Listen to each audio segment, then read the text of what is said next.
Hello, everybody. Welcome to the Imris Saga Advent of Calamity, part 2 of our third mini campaign, the Earth one.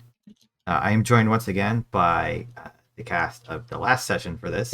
And I hope everybody's ready to get into it. We are starting a little bit late.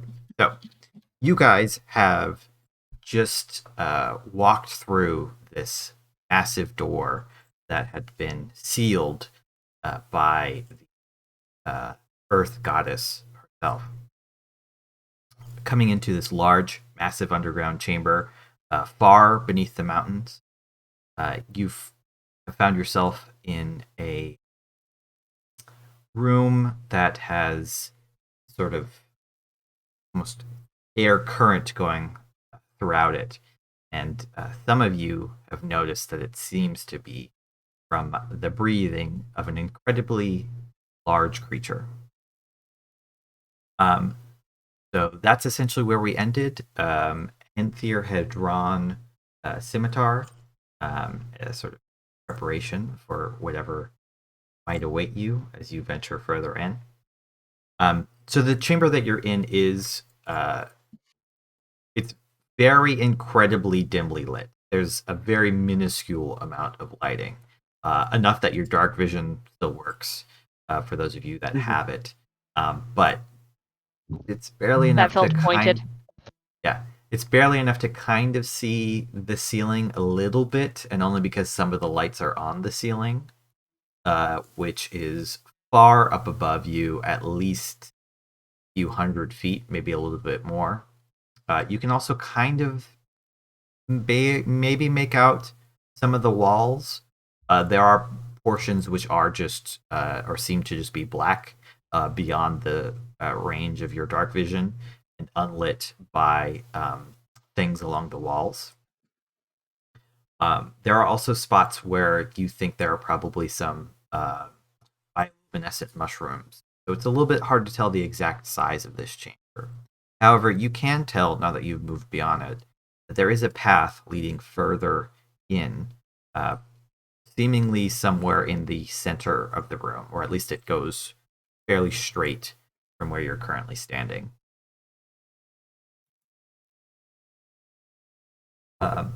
After a pause, after the information is shared about the creature that is in the room making this breathing, we already said Henthier drew a scimitar. What's everybody else doing, or how does everybody else react to this new? Curious.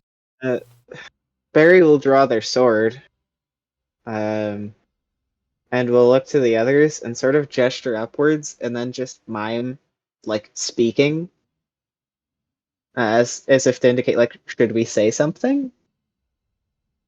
Gipper is gonna cast light onto the head of her hammer. Mm-hmm. It illuminates hold it up. some of the nearby area, out to the extent that light goes. And you can see that the ground around you, mostly hard stone with some packed earth. You can see the road, and it does seem to be a road. It at least at one point was a nice paved pathway, a little bit covered in dirt, and here and there probably bits of the roof might have fallen. However, you do not see the creature that is creating this breeze currently. It is not within your sight at the moment.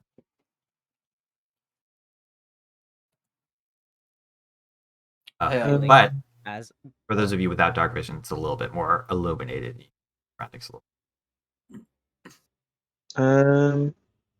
Basil's probably gonna have his crossbow out and loaded, like load a bolt into it, just in case, because it feels like this thing's probably either very large or very far away, so knives might not be the best idea right now. Barry will have their familiar, which is in the form of a cat, walk forward and use their senses to see through them. Do cats have dark vision in Imris? I forget. They do. I think that DMG says that they do. Cats don't actually. They don't in the DMG. They have They don't. they but have a you limited normally dark say vision. that they have Yeah, dark 'cause vision. that's like- literally insane to me. And they'll just have their cat venture forth to see what's up ahead really quick. Okay. Going out, quick trot forward. The chamber continues onwards. You wait maybe a couple minutes. They're still walking a little bit. Maybe 5 minutes go by, and they're still walking along this forward path. The room is massive, so much so that you would hesitate to call it a room anymore. It seems more like a pocket within the earth. And Gibra, if you would like to, you could make me a neat. Sure. While Ooh, I'm we're waiting for the proficient. cat. And Gibra's If I have getting nature, back, can I make the check as well? There's a reason why I'm. Okay. Well, it's a 9. Starting off strong like last time. Could I give them advantage then, since I would know about Sure. like the actual geography? Because I also have proficiency. Give him advantage. Okay. Yeah. No, um, still bad. that's very funny. Oh, 3 and a 2. Okay. On par. Just a nature cleric. You can tell that the chamber appears to be natural. It doesn't seem to be carved, although more information about it eludes you at the moment. Perhaps because of fear or. And then, Jack, you were going to do something. I was going to ask if I could use my general heightened senses to roll to see if I can kind of get a better idea of like how far away this breathing's coming from. Sure, you make a but I don't know perception what check. kind of roll that would be. It would be, I think it would be a Perception. perception. It's pretty Do I have advantage? difficult. No, Or... I would give you disadvantage if not for your heightened senses. Okay, I'm just double checking which things. Okay, so it's very cool. Yeah. I'm too busy thinking about whether or not I should just put my scimitars away.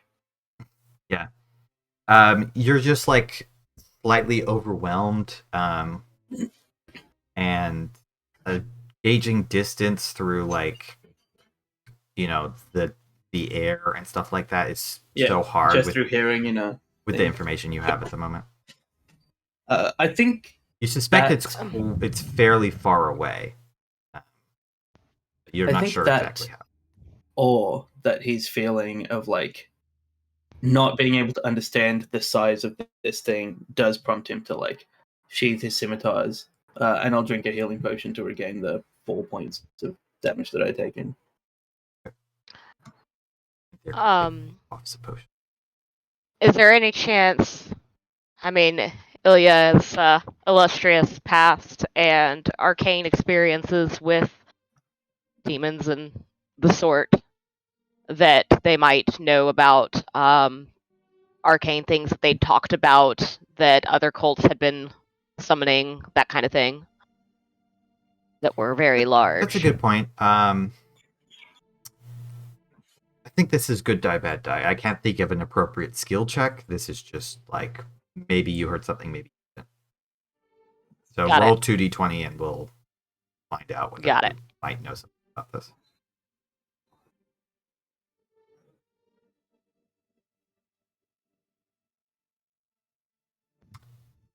Huh. 15 and 19. I got those kind of rolls when I was. You're like thinking back, trying to think what might be relevant to this. You know that other cults were working on things, but you weren't that high up in the grand scheme of things. And none of the things that you remember hearing connect here Got it. very much. Although you know that there were many cults that were active working on a lot of different projects within the last year or so.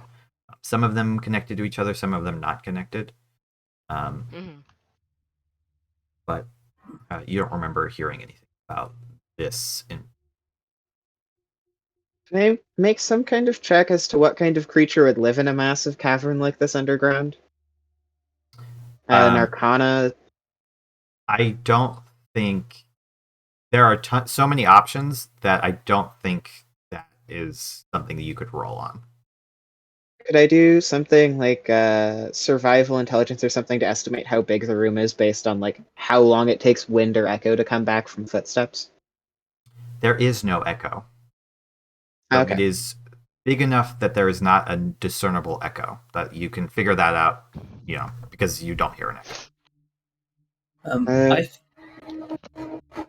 I think in the like dim light of the glowing hammer, Henther puts his hand to like his face, and then you just hear this like sickening sound of bone cracking as his hand just like expands and begins to crack and begins to grow this golden fur into like a very feline paw.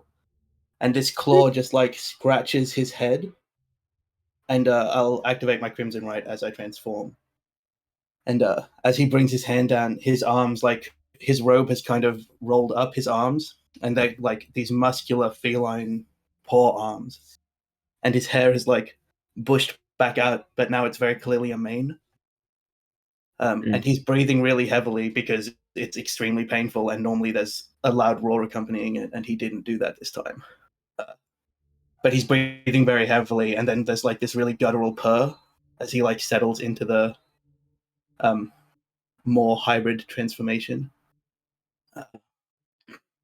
He says, "We should probably either wait for your cat to come back or move on.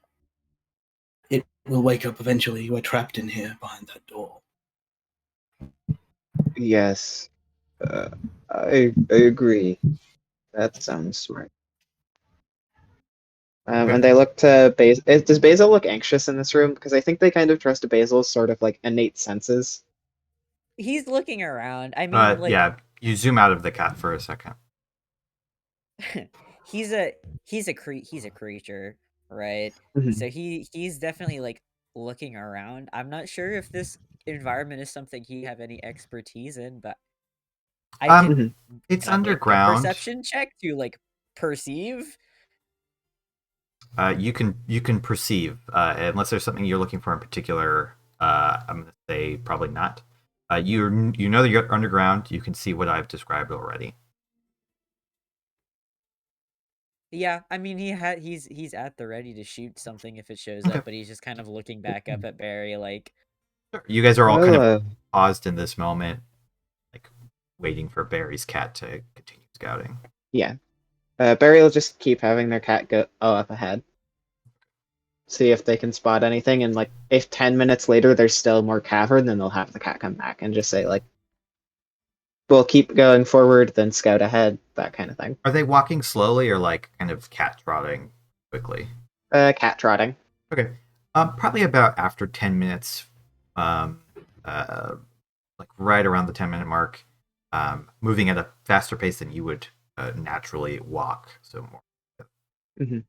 elevated jog for a normal person. The cat sees in the distance what seems to be a structure, a stone building of some kind. It's only one story, but it seems to be almost on the, as they look around, on the precipice, on the edge of a drop for the cavern. Oh, well, there's a structure up ahead if we want to go visit that. Um, there is Sounds something of fun. note in the cavern. Are caverns supposed to be this big underground? I'm no expert, but this whole thing seems odd. Hente will look at Gipra first, but if she doesn't respond, we'll answer. I've not heard of one this large before. Not even of others who have gone on Sorry, I adventures will. before me. I will step in. You definitely know that there are caverns this big. Okay. This one's very far down. Most dwarven cities are in caverns like this one. Right. Other than Karad, which is kind of slightly special. But like Galmador it would be another city that's like kind of in a similar space. Yeah, But until they're- something ripped the roof off. Yes, they're pretty uncommon, especially ones that are this large. Again, you don't have a solid grasp, but if it is city-sized, that would be super unusual, and not very common at all. Most caverns that you find underground are, maybe a few 100 feet wide at most. This one clearly seems to be much larger. I mean, there are many dwarven cities of, in underground and large cavernous spaces, but this one is anomalous to what I've heard and seen myself. I do have one spell to bring quite a lot of light in the chamber if we want to see what's above us, but it's a powerful spell, and I can't cast many of those. Maybe drawing attention to ourselves with an enormous light will not serve us right now, but it's good to know that you can. Mm. We should press on towards this structure. Yes, let's continue forward. Okay. Right. Moving on towards approaching the structure.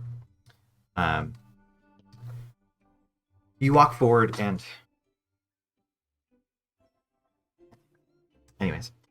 Walking forward, you, Barry, at least you pass by the same ground that you've seen before. There don't seem to be any changes. The breathing is steady, and Henthier... Sorry.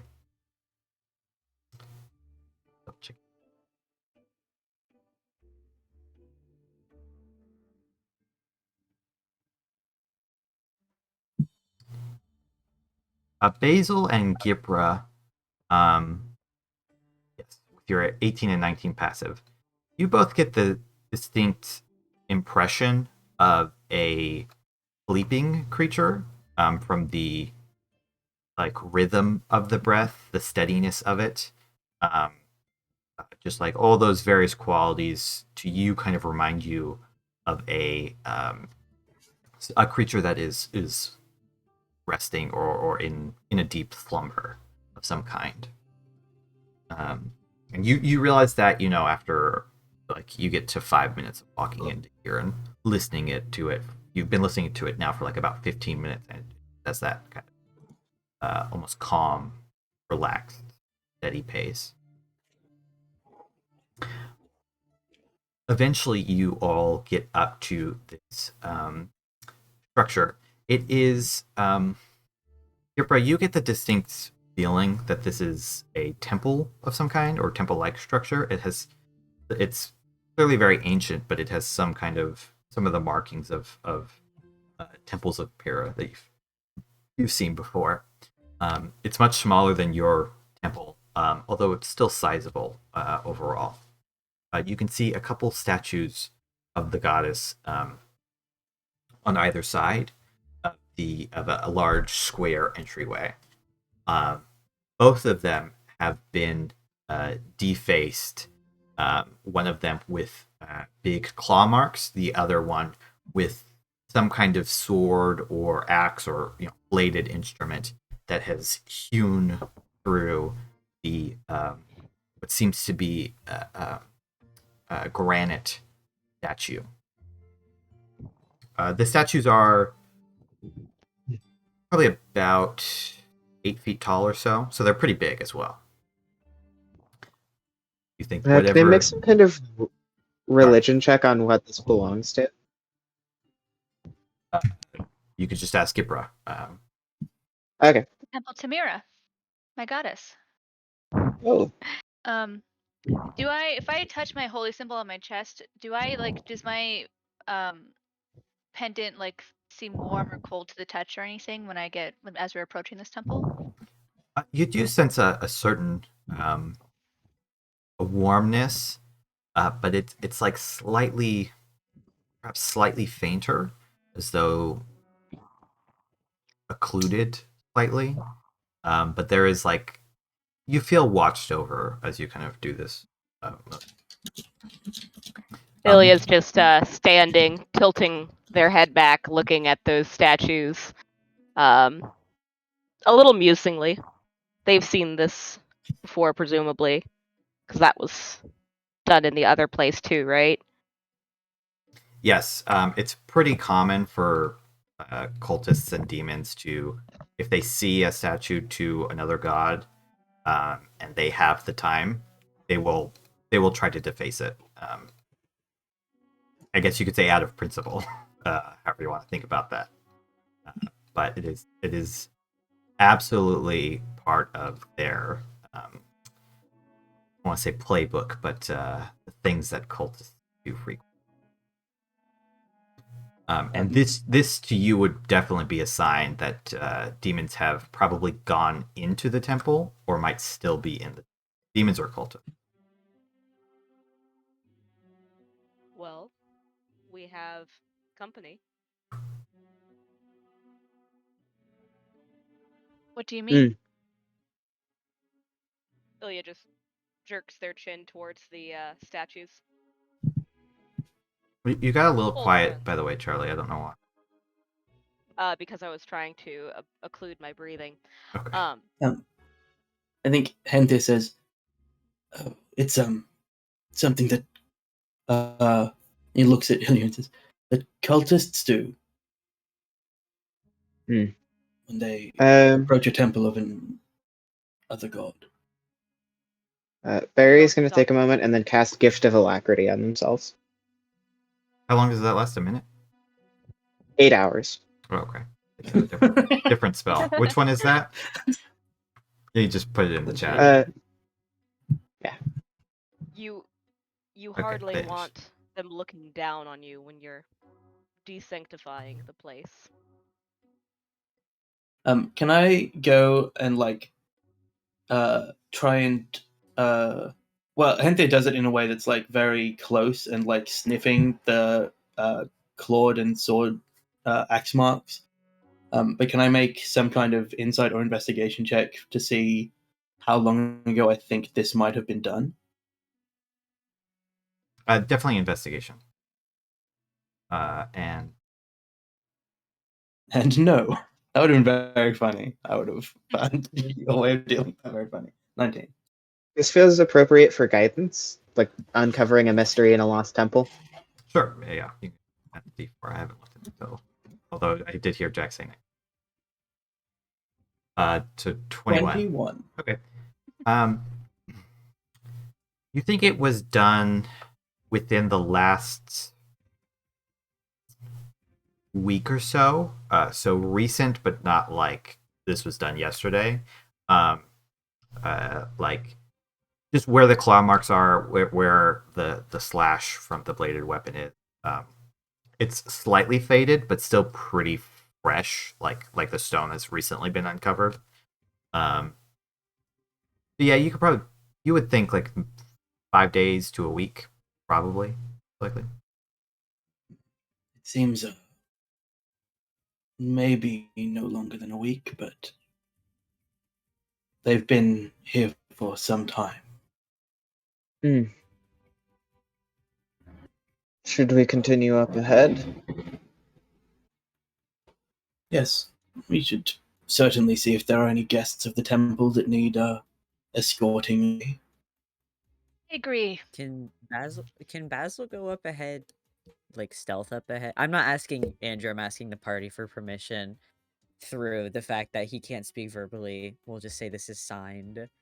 Yeah. Go up ahead to scout. Just be a little sneaky, just to perceive and look around. Sure. Sure, That go makes ahead and sense. make Okay with everybody. a Nobody stealth has check. any Yeah. like don't do that plans. Okay, cool. Oh no, We're gonna do Ilya that. Ilya gestures them on like, oh sure, go ahead, Basil, take the Yeah, Take he's the brunt gonna- of the demonic assault. Yeah, he'll stick to corners. He's already a black kobold, so if it's already dark enough down here, he's just gonna I'll try his just best to casually blend in and be put real like quiet. part of my cloak back over my glowing hammer. Yeah, he'll go up like 30 feet ahead of everybody. I don't know. 30 feet. We'll say 30 feet. You want to enter into the temple, though, right? Or am I? Yes, Yeah. to scout. Okay, got it. Unless Fine. the door is like not opening. I just want to clarify. But It is open. as you approach. It is a large stone doorway, but it seems to have been slightly pushed off. It doesn't have hinges, but kind of pushed out of place. So you can like something shouldered its way in, so you can kind of slip in that way. Go ahead and make your stealth check. Cool. 23. Okay. You creep forward using all of the skills that you have at your disposal to move throughout. As you get through kind of initial antechambers, you can see some light up ahead, and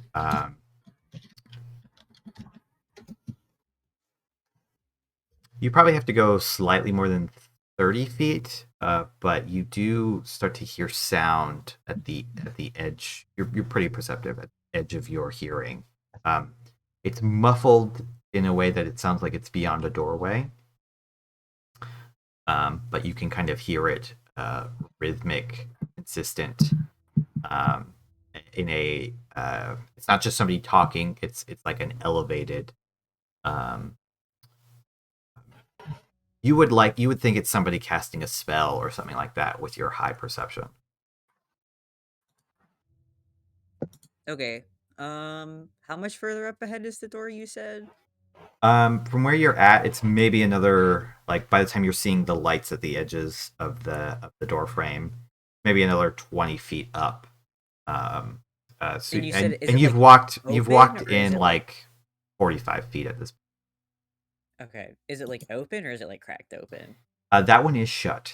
The Oh, stone okay. doors are shut, but you can see the light like coming out from the bottom, and the airline slit. Okay. I feel like he'll probably stick to the walls to make sure that he's not casting a shadow into the room or like through the doorway. And like just like a couple 10 feet or so closer to see if he can try to make out what they're saying, if he recognizes the language. What languages do you know?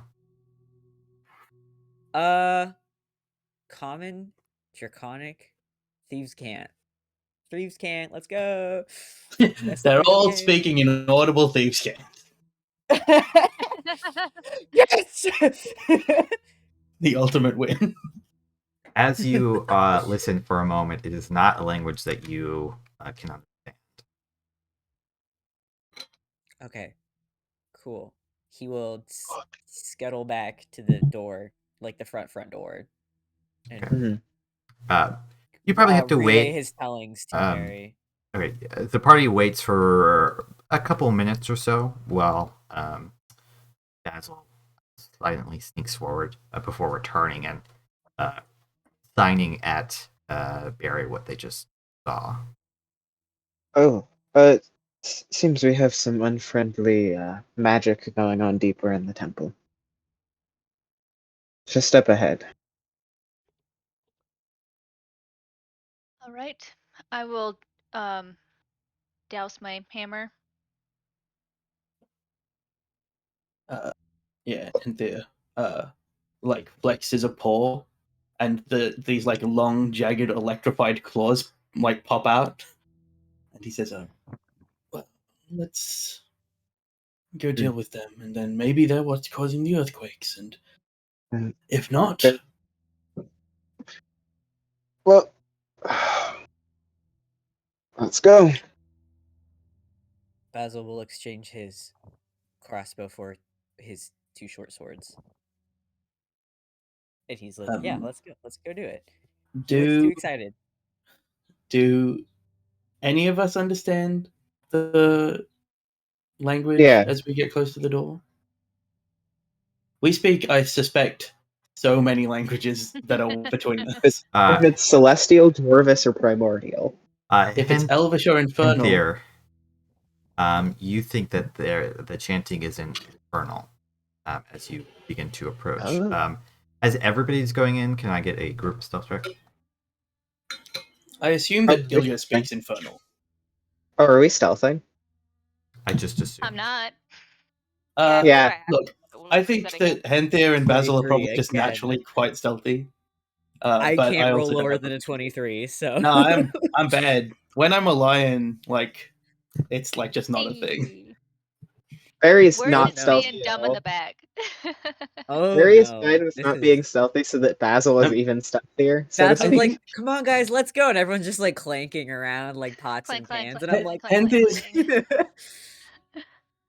Henthe is maybe like just making sure that there's nobody else like around outside, and then just like steps into the doorway, and Gipper stopped a little bit and just like walks into Gipper, and we just like ruin each other's stealth checks. That's what Ilia's happens. just I'm waiting for you. there. Like, come on. Ilia's just staring at the massive predator cat. I know you can be quieter than this. Also, Henthe stands really tall when in lion hybrid form. Like he's normally a little bit hunched, but he's very upright, so he didn't even look down far enough to see Gipra. Like he's not used to this. It doesn't happen very often. Barry is big Yeah. enough that every time they take a step in their armor, there's just like the audible thunk of like metal colliding against stone. To answer the group stealth check, no, we can't make one. It was very bad. I mean, Basil make could be one, we just don't stealth while pass the it. rest of us have our ass out. Basil's just like, he's not the most emotive, but you can see he's very like oh my god. Somewhere Full in face Henthe, metal. in Henthe's brain, he's like, I should have just hired like a level 5 ranger to just cast Pass Without a Trace at all times on us. Most important party member. Didn't take it. I'm sorry. It would have been crazy for you to prepare and waste a spell slot on that. But a ranger, what are they going to do with it? Lightning arrow. True. Can my magic item just be a ranger that casts Pass Without a Trace when I need it and then disappears after Just like every time? Not a Look, magic guy. item. we still got an average of slightly less than 12. So like that beats random humans that are not perceptive. Well, the good news is you're able to at least get up to the door without issue. Whether you haven't been noticed or nobody's come out yet, you're not sure. But you all gather up, heading over to where this door is at. And there you can hear, not clearly, but you can hear a large portion of what they're saying. It clearly seems to be a ritual. You would probably describe it as a ritual of awakening,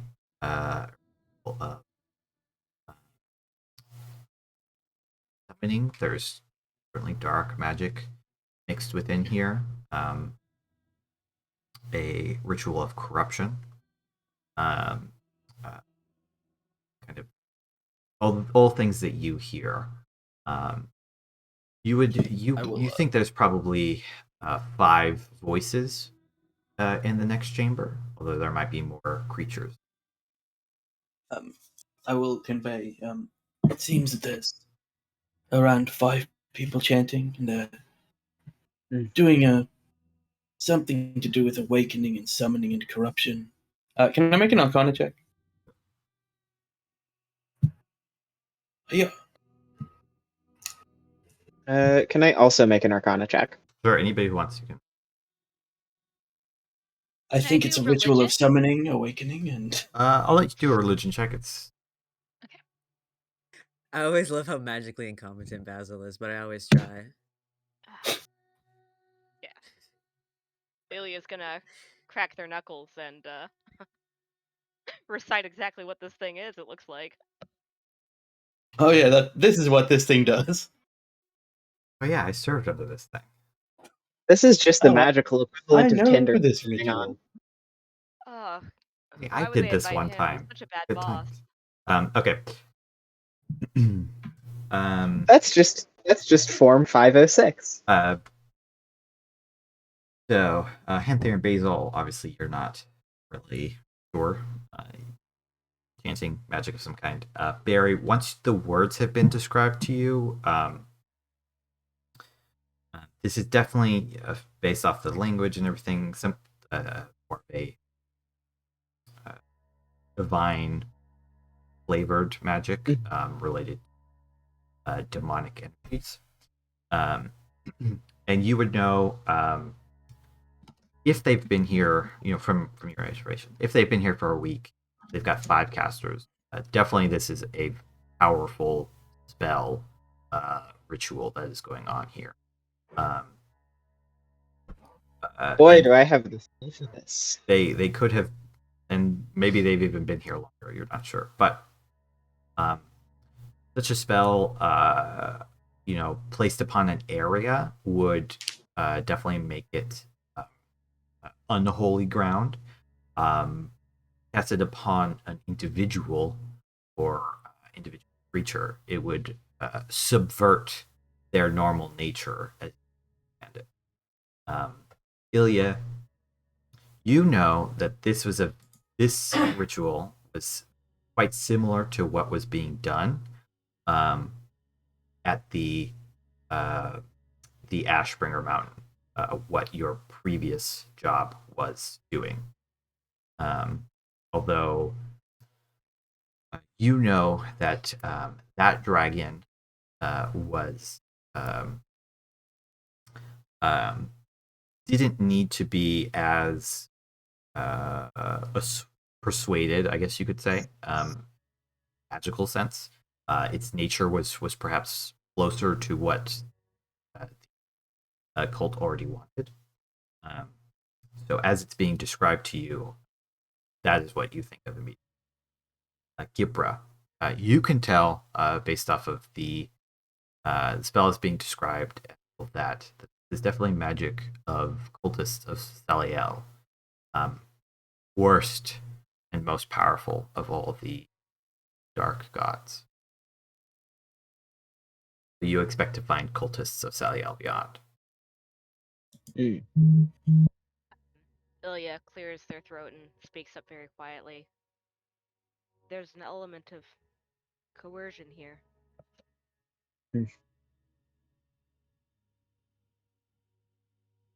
Well, we should probably confront it. Yeah, Henty says, Ilya, maybe, if you can get the door, and turns to Gipper and says, would your god mind giving me some guidance? Of course. He smiles. There's like a really fang-like nature to his teeth now. Like his teeth have transformed into like cat teeth. Thank you. Ilya steps forward. Barry's going to, before this, give Basil a pat on the back and cast haste.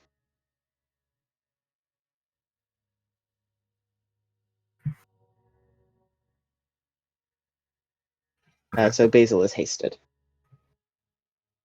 He's gonna go so fast. He's gonna go so fast. All right, just give me 1 second.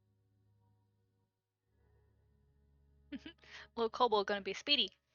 Give me 1 second. I just need to remember how Power Word Kill works. Yes. Figure out what spell I'm going to use Disintegrate. first. I think 2 of us are not susceptible to Power Word Kill. It's 100 HP, right? I am unfortunately just susceptible enough. Does Gipra have aid they want to cast? I don't think I have that prepared. Hold on, let me find it. Nope, I do not have it prepared. Okay. Aid is the best way to avoid getting Power Word killed at level 10. Oh, 11 now.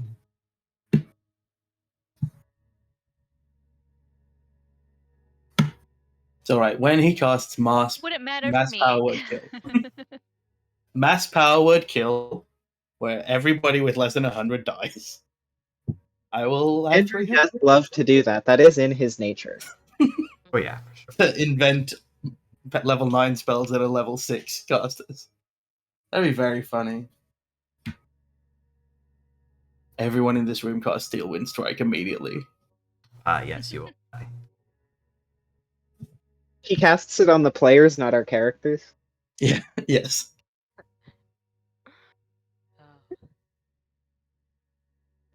Andrew simply is too anime.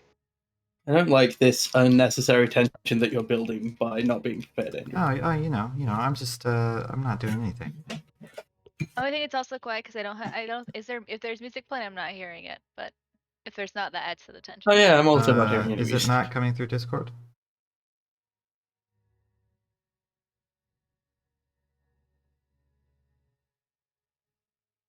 I'm just gonna listen to my own music.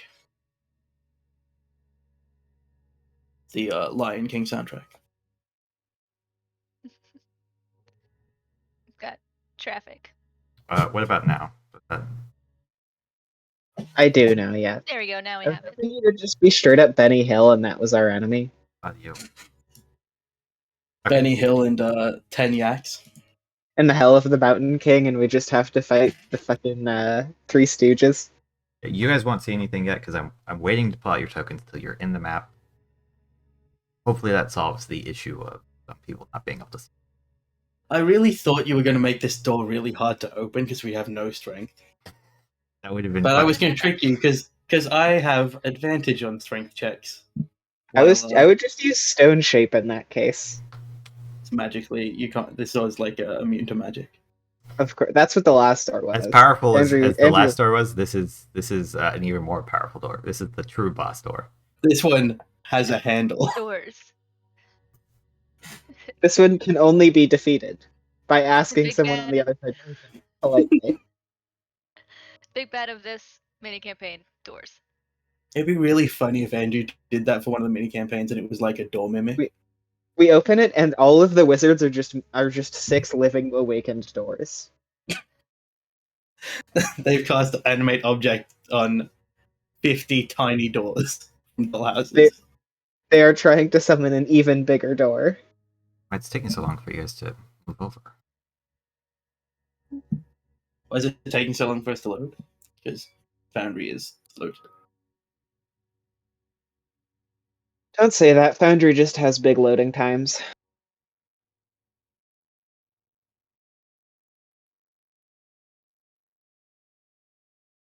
But usually one of you would have loaded in already. The stream's I'm at there, but that's The because 98% that I normally. Ilya's just, I'm you know, also- through the door, trying to peer around the room and see if, there's anyone she noticed. Hey, Bob. we think there's a Nice problem. to meet you here. You open the door and take 4 crossbow bolts to the face.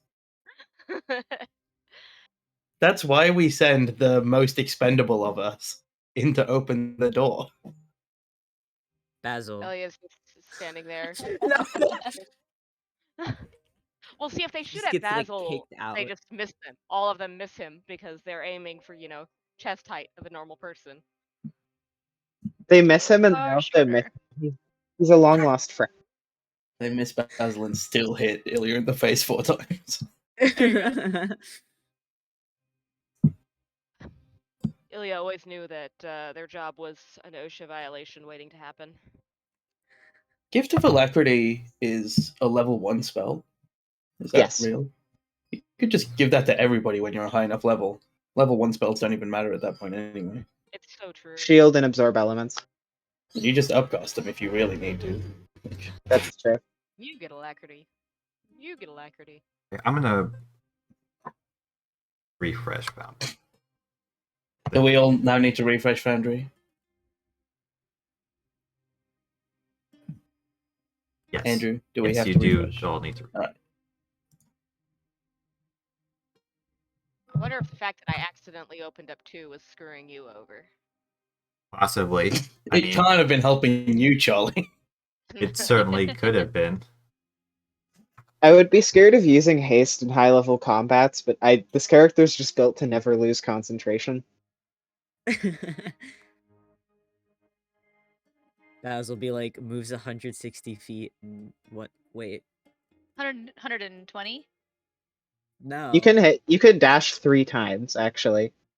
What's your base movement? 25? 40. So Your base So you'd have movement's 40? 80. So you'd have 80, and then you could dash 3 times, so that you could move 320 feet in 6 seconds. but then I can bonus action. No, No, that's no, using every possible action to dash is 320. Yeah. Because haste lets you take the dash action as well as an extra. Mm-hmm. If So we were it's- both... If we were But also, both does that hasted... include cunning action? Yes. What do you say? Yeah. Yeah. You dash with your action, you dash with your bonus action, Then you dash with the hasted action, and you have 80 feet, and so that's 80 times 3, 240, plus your base, 320. That's I think so we need to get goofy. somebody else that can cast haste, and Basil and they should just show up to athletics meets and We are be now running. We'll do a relay, just the two of us, and it will be fine. Okay, this I is will not cast a Chardalon Stride Um, on Basil as on well. the off chance that this fixes something, I'm gonna completely close Foundry. You're gonna Well- close Foundry? You said 100%, but now it's a gray screen.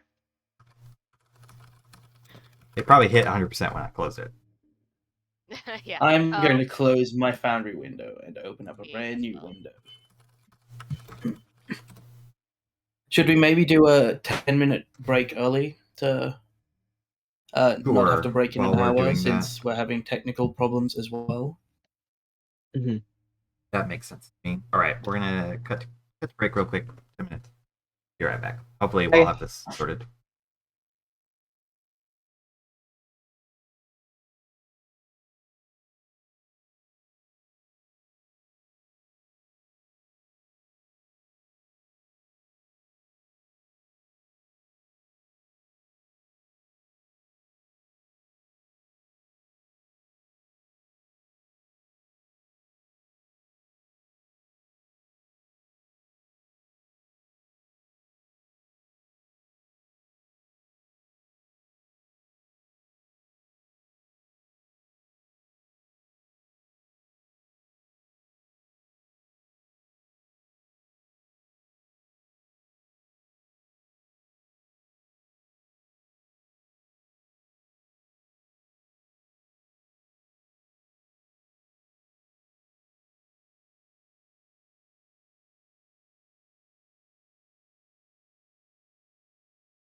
Okay, we're back.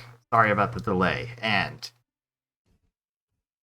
wait, wrong place. Oh, sorry, I need the slightly more intense one.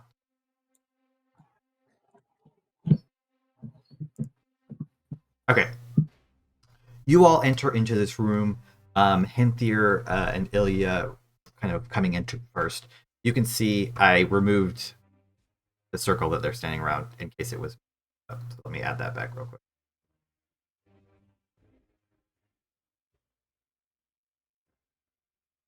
But you can see four humans or human appearing creatures standing around this arcane circle that's glowing on the ground, which you'll be able to see momentarily. At the head, across from you, is a humanoid, demonic, draconic creature. Um, Anybody who would like to can roll me an Arcana check in this moment. Viewing this thing.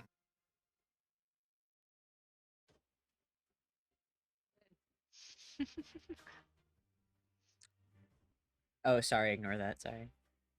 Okay. That's nothing. I did roll Arcana. We're just waiting on it. Ilya, you. Oh no! I didn't roll Arcana.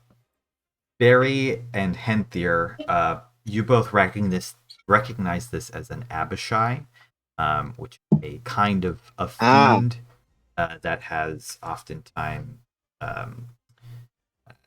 draconic features because of the nature of their creation. Many of them can cast spells, some of them can't, but they are generally highly placed realm. Do I know if there's anything they're particularly resistant to? You know that they have quite a few resistances generally. It depends on the kind.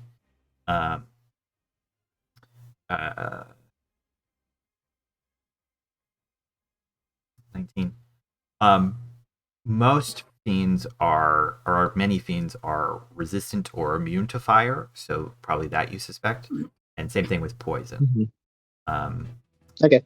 As for this one specifically, you're not sure. However, Henthier rolled a 24. You know that this blue Abishai is immune to fire, lightning, and poison damage. It is also resistant to damage from non-magical weapons and cold damage. So to a lot of things. Can I, in this moment of realizing that, use a bonus action to re-crimson right my claws to be cold instead of lightning? We're going to roll initiative, so that'll have to happen on the initiative. Sure, I'll tell people what it's immune to. Okay. But that's what you see as you're like coming into the room for the first time. These 5 people don't immediately react. But let's go ahead and roll initiative. All right. This is going to have an extra D4 on it because of the guidance. It's complaining that there's no active combat encounter. Oh, I don't know why that rolled twice. You have advantage. Do I? Yeah, from your magic item. And then I need to roll my 1d8 to add to this. One sec. Yep. That's going to be 18 instead. Okay. I'll fix it. Reopening all your sheets. Ilya didn't complain about having to go in and open the door first, but now they're going to lag their feet. Now that they can see everything. Mine is a 20 for initiative. I thought I'd go first once. Once again, I forget to change the token. In the There's temple, so many D20s! In the Temple of Mirror, under the guidance of Mirror, I think Henthier was always going to go first. There was no version of this world where Henthier didn't just like rapid fire, fail to reach anybody, and have to re-up Crimson Right, dealing damage to myself.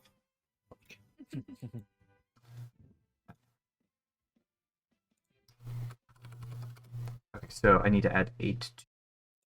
Yes, so I'm at 18. What's your modifier? What do you say? And What's your I'm dex modifier? It's fine. It's not overlap. at 20, Andrew. But you get the This plus 4. is only Yeah, I rolled a 4. tangentially related, but the view of the room with the lighting makes it look like a dragon head, and I just thought that was really cool. That's all. It does. Mhm. This is the moment that Andrew should absolutely be like, yeah, that was intentional. Maybe it was. Andrew Royce, this took 10 years of my life to design like that. I'm really glad someone noticed. This was actually my dissertation. This, even though that's not what a dissertation is. Say I have to write one, so it's definitely not a dissertation. Oh, they're terrible. Trust me. I'm not looking forward to it. Nerds. I do know a person who was doing research in D&D and its effect on workplace psychology. That was their big research, and they had a grant for it and everything. They were running sessions. Not the private roles.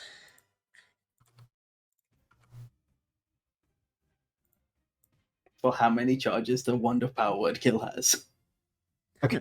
It's And 1d100, and unfortunately he rolls a 1. Well, That'd be very funny. but the one is bad for you. And there, so this is what you're seeing as you walk in. You can see these 5 people in front of you. I will, realizing that the Abishai is going to resist the damage of my lightning claws,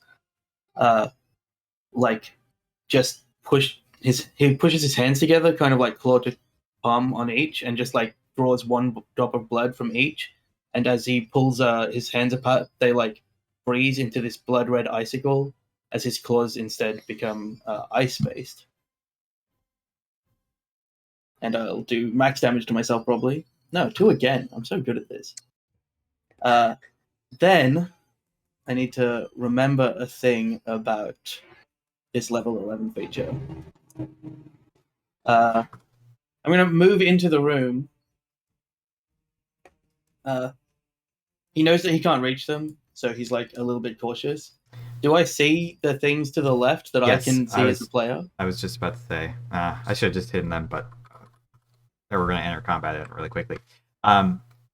You don't see them immediately because they are meant to be fully behind these little alcoves. But as you move into the room, you do see them peek out and take all 4 of them use their reaction to use their ready action, fire crossbow bolts at you. Sure.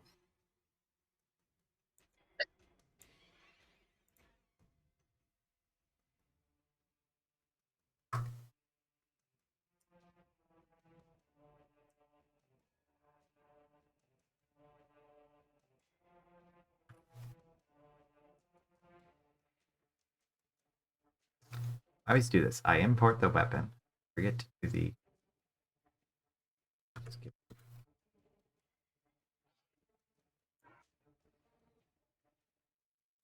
Well, that first one will hit.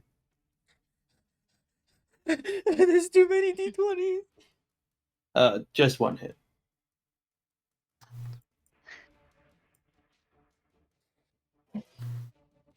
Just the 23. Okay. That deals to you 10 points of damage. Most of the crossbow bolts either bounce I'd off like your to use- hide or you dodge out of the way. However, one does strike you into the shoulder as you're moving into the space. Can I use my reaction? To do what? Abjur's word whenever somebody would take damage within 30 the way I can reach. Arcane word takes the damage. Sorry, you were cutting out real bad. What's the range on that? I think it's 30 feet. So you just want.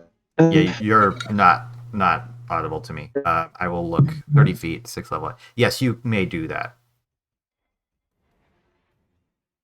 So in theory, you actually don't take any damage, and that all goes into the ward that projects out to absorb the crossbow bolt blow. And No damage.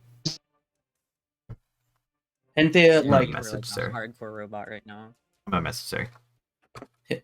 Anthea was going to take the first one, like, in slight shock. And as the ward flares, he just becomes like a whirlwind of motion, avoiding the other ones, and will rush towards this alcove and go smash a cultist in the face a bunch. So I'm going to attack the bottom one. Right. Does a 20 hit? Oh, my bonus is huge in this form, I forgot. Yes, 20 does hit. They seem to be wearing leather armor and with scimitars and Right. It takes 17 points of damage. okay. I will hit it a second time. You bloody it immediately. Does a 16 hit?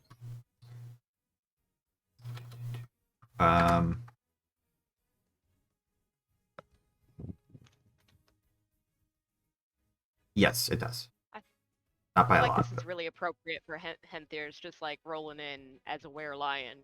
Yeah. For 11 points. Okay, you kill the bottom one. So Henthir basically just does a swipe with his right paw, and then like a huge like swipe with his left paw across the front of it, and in the same motion spins and like rakes the left claw across the neck of the guy behind him, and I'll make my third attack. Thank God for this convertible aqua. Let me double check that I have Okay. 3 attacks. I have a lot of stuff happening. You should have 2 attacks and an offhand, so that. I don't have the offhand because I did a thing. Okay, then you wouldn't, I think, have 3 attacks. There's something I'm forgetting. No, you're right, because it's from a later transformation to have the extra attack. Yeah. Yes. Okay, so I don't make the attack against the last thing. He like turns to do it, and it's just like this moment that he feels his age and not being able to be fast enough, and it just like stops midway through. As you he does a bit of a roar at the thing. Okay. You run in and just eviscerate this guy. Like your first blow nearly cuts him in half, and the second one finishes off, immediately turning. The other guy's starting to fumble with his scimitar to at least attempt to attack you. Smile at Ilya, the other cultist that I know. All right. It is then going to be Barry's turn. Ilya just, despite the, potential implied threat in this fact that he always smiles at her after killing cultists, Ilya just winks back at him and then, like, cranes to look at this fallen cultist. And speaking of, I'm assuming that that's stuff that I can't see because of the map stuff, the shadows, not just because Foundry's acting weird.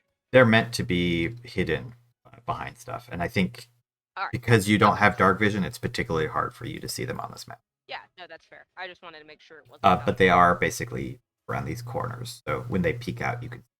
They're trying to stay behind that.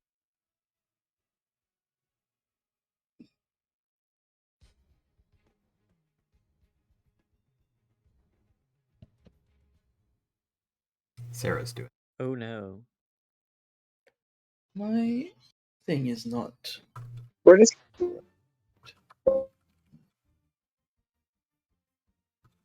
Sarah's trapped in the ether. gonna use mobile.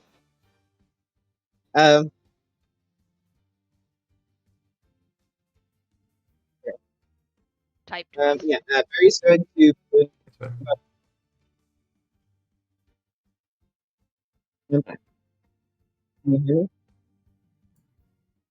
everybody here. Yes. And fire off a scorching ray. And I'm going to just aim all of the beams at the cultist in the center. The one on the left center. All right. Ping them for me. Confident. Okay. That definitely hits.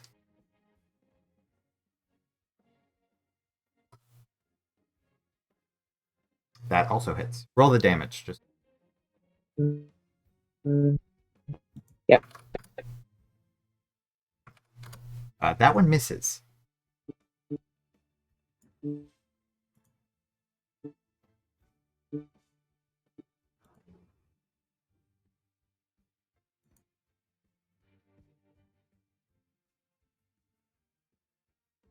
That one also misses. That one hits. And then the last one hits. Okay. For 6 more. 20 total. Actually, not. He just fires off from this blade. He takes it, and one unfires off straight from the center as if jetting forward the flame, and then the other force him to fire off from the start of this massive broadsword. And that is my turn. Okay. As these 3 of these 5 rays slam into this cultist, they are immediately bloodied as the scorch marks burn them here and there. However, they are only just barely bloodied. And you can see now that they have slightly started to turn their attention to you, but they are trying to keep chanting. So I'm going to have him make 3 concentration checks. I'll just do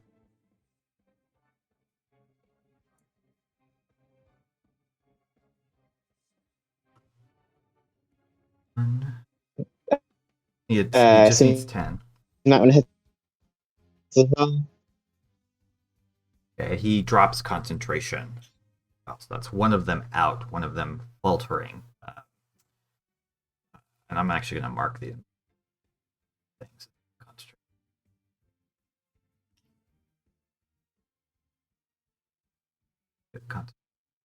So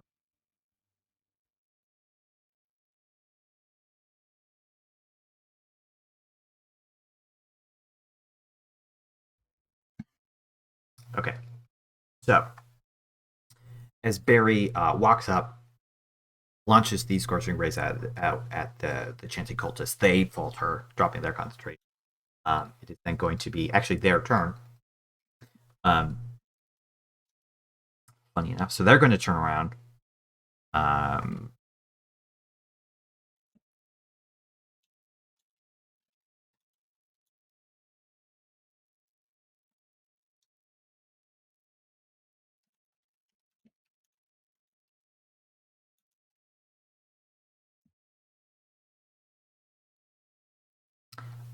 They are going to attempt to. They cannot see Henthier from where they're standing.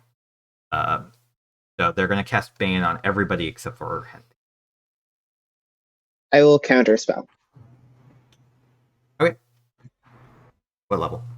So it just fails. What level? Well, you 4th don't level. know that. I didn't say what. You Oh, sorry, 4th level. You can make an assumption, but.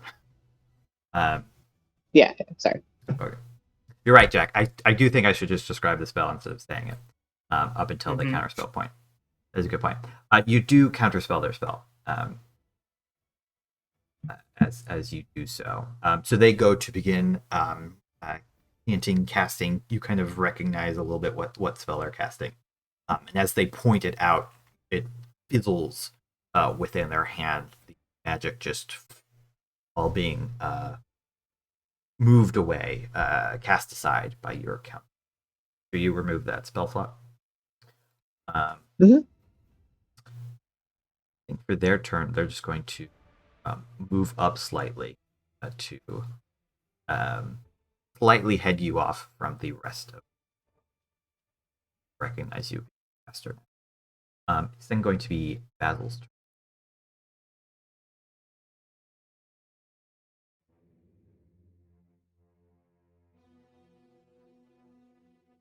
Jesse, you're muted.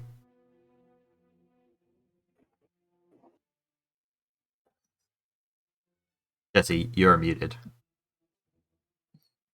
I knew that. Is this a wall right here? It is a wall, yes. So you could stand here and Okay. attack them if you want to. Okay. Yeah, he's small enough. So he's gonna for his first action, he's just kind of come up next to this giant lion man and sees this occultist too, and just kind of wave his short sword in there, try to stab him, try to squeeze by and get the jump on him. Big stabbing.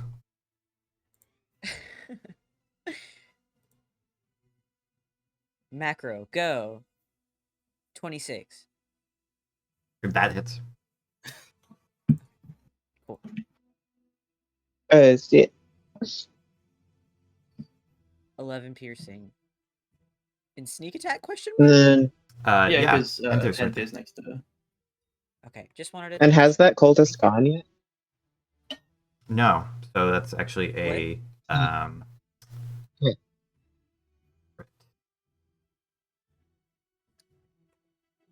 Hold on. Where's my sneak attack button? There it is. Smile. It's not surprise, so it's not critical, but you should re-roll because you do have advantage. Oh, okay. I thought they got the item that gave them assassinate when they just went first on initiative. Let me reread. Yeah. Yeah, actually, Uh, yeah. Oh yes, they just die. So long as Also, I you went before still- that cultist. They're gonna die either way. They don't have that much HP, so. Okay. But yeah, So Yeah. I'm not gonna use just it yet. roll I'm the using extra assassinate. damage so that we can see how much it is. So you need another 66. I'm sorry. What am I rolling? 66 for the crit damage. They're super dead, Oh. but I want to know how dead. Okay. Just How curiosity. dead do you make them? Well, that's a lot Yeah. dead. That's a good 66 roll. It's a good I love the solid dead. concept of just like this And lion wow. man's just like trying to punch this occultist, and then Basil just comes in like, and then just runs away.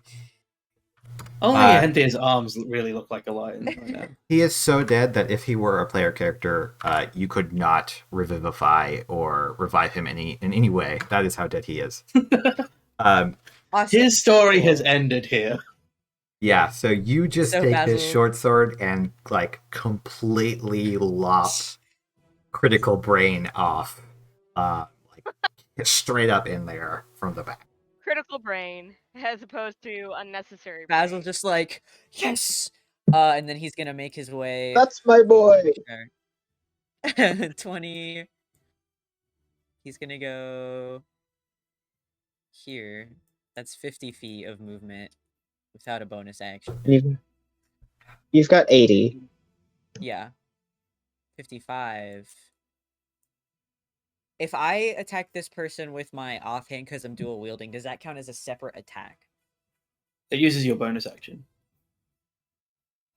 I also I don't can know do it. why that would factor in. I don't. So- Well, because if I attack this person, like if I'm dual wielding, I attack the first person, they die. I go to a second person. Yeah, you can Is split that- up your attacks with me.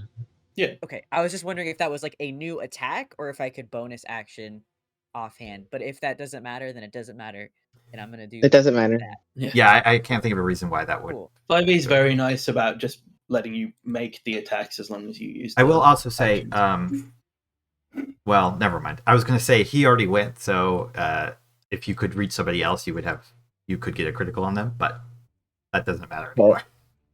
Oops. That's pretty Well- funny. Roll your Oops, all damage. criticals. No sneak attack on this one, unfortunately. No. 15 slashing or piercing. Okay. Piercing, yeah. He runs up to this guy and stabs him too Yeah, for his bonus action. you take him in the gut as he like, not quite dying, but between the scorching ray and this blow, clearly on death's door. Cool. Hasted action is gonna be. Do I wait or should I just kill him? Maybe I should just kill him. I'm just gonna attack him You again. have the with my action. hasted action. Yeah, go ahead. Yeah, I'm just gonna attack again with my short sword for my hasted action. Just another like. eh. He's going too fast. Okay. Speedy little kobold. He thought that was going to be a 20 again. That does hit. Okay. Roll damage. Okay. I think there's no way you can't kill. Get Well, his ass. Unless this Oh, rolls- well. That is true. There is no way you can't. He dies just barely, but he dies. It's you. the last one's this really shallow cut, and that's what he falls over from. really, Just a paper cut. he doesn't understand his He's own like, anatomy "Oh, enough to shit." die to the good That blow. guy Falls just- over. That That guy little just ran in, got extra hit bit. by blasts of fire, tried to run up to cast a spell, couldn't, and then got shit on by a fucking kobold. He didn't even make it there. He couldn't even make What it a to Barry. terrible life. So, is that your turn? Or do you want to use self-movement, I think, some? I do. I'm gonna move. You've Hold on, let moved me measure 50 this so before I far. do something silly. 55, 65. Yeah, here. Shit, I need to press the space bar. Okay, that's my turn. Woo! All right. That's all.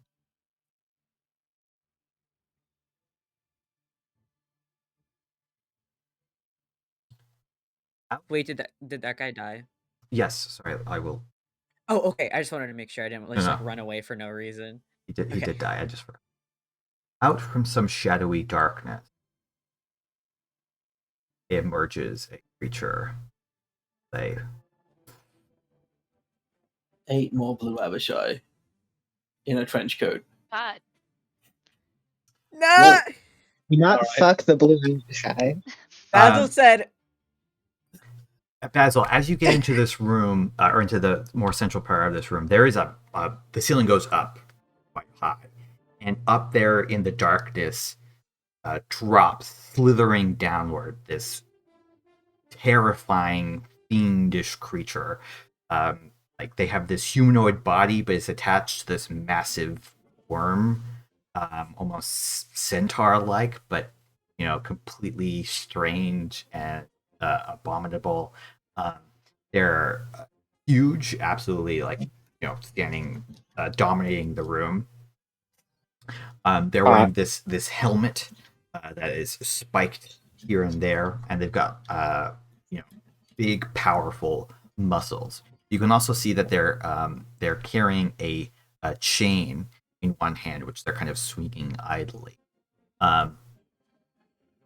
As you are moving there, you meet their gaze, and for their action, they are going to yeah, that's fair. use a vile curse on you.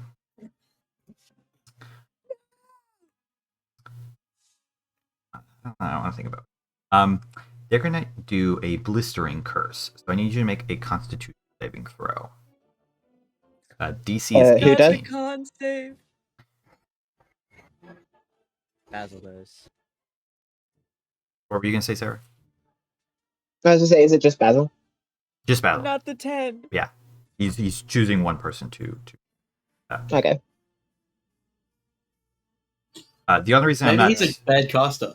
Maybe he's like a really garbage caster for some reason. the only reason I'm not outputting this text in its totality is because there are 3 different options on it, and I want to potentially save those, or let you be surprised by them. For the blistering curse, you are now cursed for 1 minute. You're going to take acid damage. 17 points of acid damage. I not? No, I'm not resistant to it. Unless I am. I don't believe so. You're a black, I right? am. I'm resistant to acid damage, actually. Oh yes, I remember I'm a now. black kobold. That's true. Slightly better. And this is good because until the curse is removed, that's going to keep happening on each of your turns. Cool. I got removed So- curse prepared, buddy. Don't worry. 9 damage for this first round, then, right? 8. You round down. 8 round down. Cool. I was ready to kill Basil so fast with that rounding up. Okay. Ow. Yeah, he just is like, he's so excited, he's like skidding around, and then he just gets blasted by this curse, and he's just like he's upset and he's hurting. Okay, and then Yeah, do you like that one, Sarah? Mm. and then they're going to make a chain attack at Barry. Okay.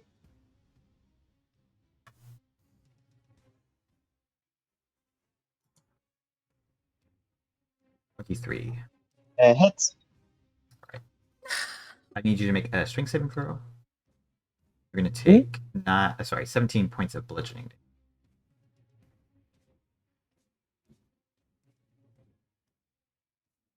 damage. Okay.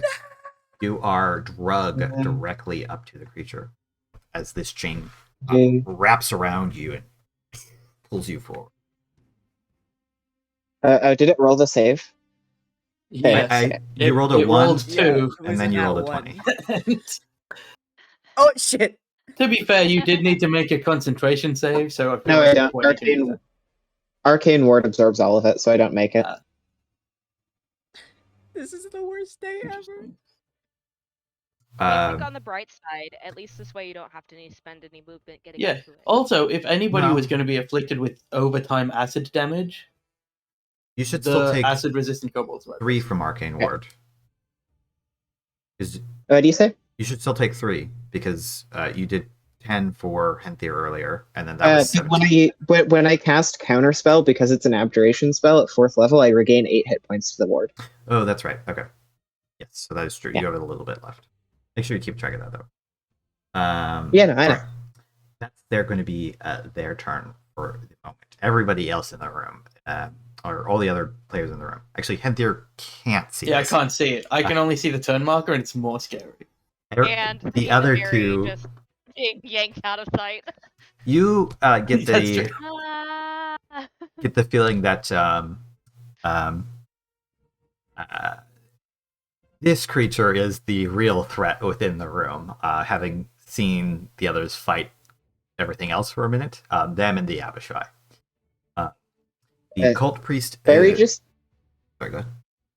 As I say, for flavor, Barry gets dragged towards this creature, and they're not even trying to resist it on the nat 1. They, willingly get pulled towards them with their sword in hand, and just gives them, this sad old man grin, like he has to warm up his knees. All right. This person's still going to be concentrating. They continue to chant Bathathul Ambadan and continue onwards. So this chanting is just happening in the background as the bell's going on.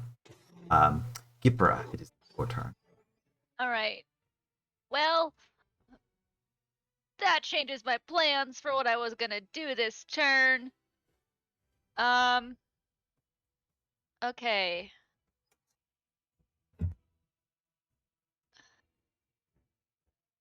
Okay. First, I'm gonna move. I'm gonna move 30 feet.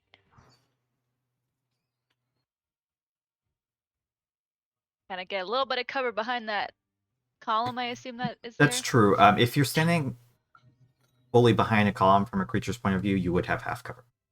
I probably should have mentioned that. I didn't think. Sweet. Okay. So,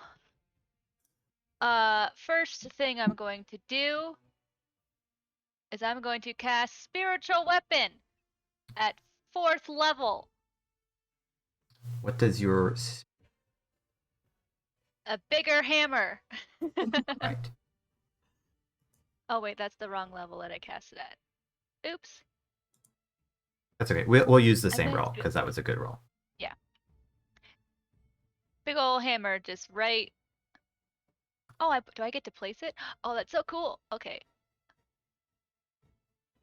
It's right there in that little corner. And so it's 4th level, so that's gonna be 2d8. Oh, right there. I was Correct? like, where is it? Yeah. It's a little bit It's, under yeah, him. no, it's purple and purple. It's hard to see. That's okay. Yes. Okay.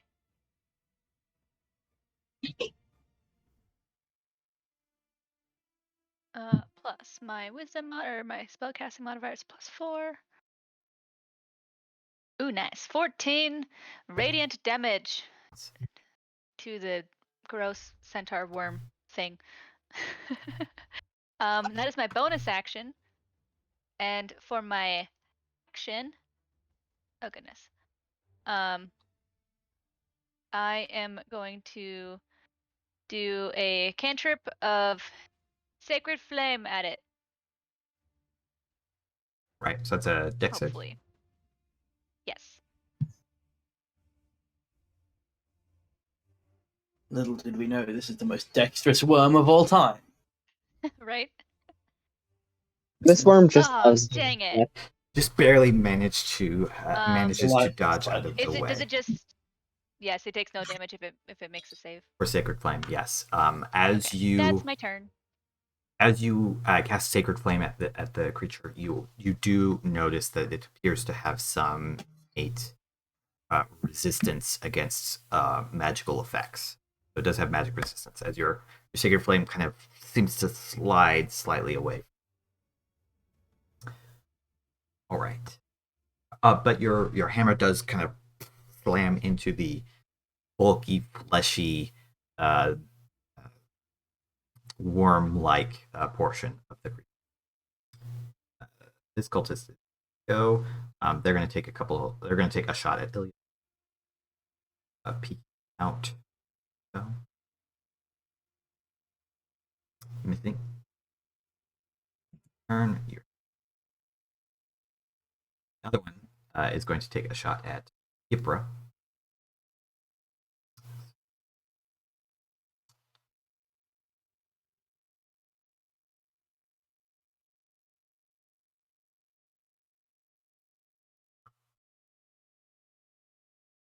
Critting you, Yipra, for a total No.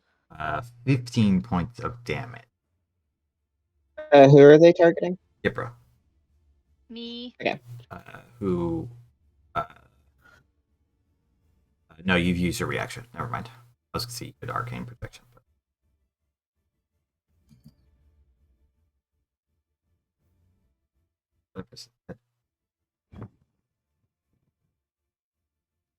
They're concentrating, so they continue to chant.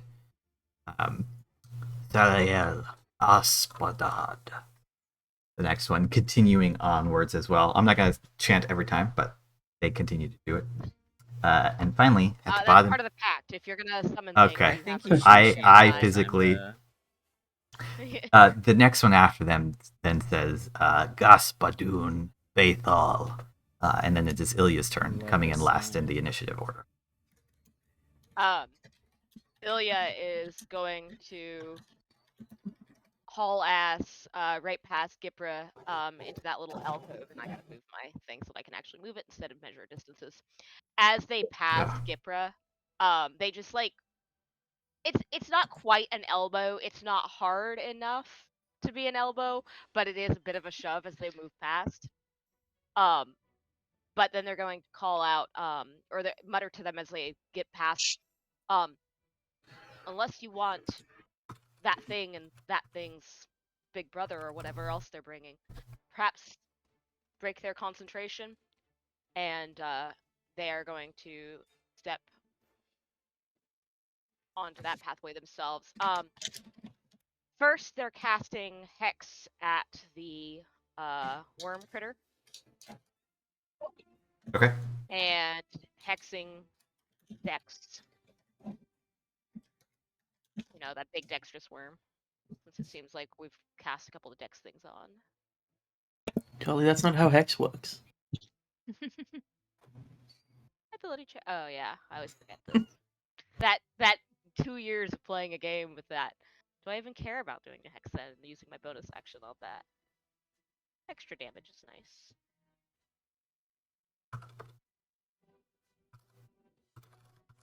Okay. They are hexed, as you. Yes. I will mention, Jack reminded me, the Abishai was not in it. They are now. They rolled a 1, so they go last. Oh, okay, cool. I can't even see the Abishai, so. And then. You're just out of sight. You move slightly out of sight. Yeah. I'm trying to do things here, and everything just. Foundry just shat the bed. Since Hex doesn't work the way that I thought it did, can I cancel that Hex? If you want to. Because I have a better plan. Yeah, so they're not going to Hex. Instead, they're going to catapult, and they're aiming in a straight line down from them, trying to disrupt the concentration of the two cultists, but also willing to hit that one. So it's just like a straight line from here through, and it'll hit whoever it hits first. And as they catapult, they're going to they choose deliberately one of the fallen face chunks of Mira. So, just so you know, you can Hexblade's Curse, and that's not a spell. Okay. like to his bonus action before you catapult. Yeah, that's the one that I want. Too many hex things. Thanks. Yes, and so that's the one that I was thinking of in my head then. And that's could be impactful because I believe catapult a saving throw. Yeah. Catapult click is it. a level spell. Yeah. Okay.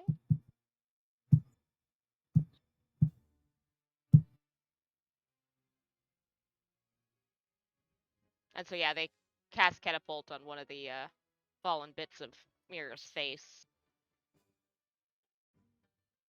Go ahead and up it.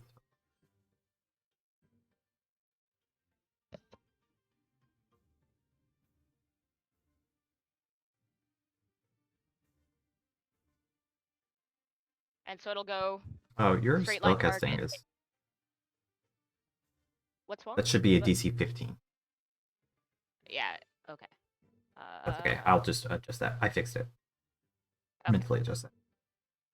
Yeah, it's weird because it says it on my character sheet DC 15. I didn't notice that it wasn't outputting on. It was set to intelligence for some reason. I don't know why.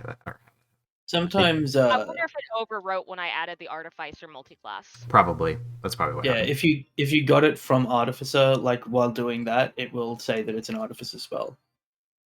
Okay. Either way, Sometimes it's useful. they do succeed. Okay. So it just keeps straight lining out to the cultists now.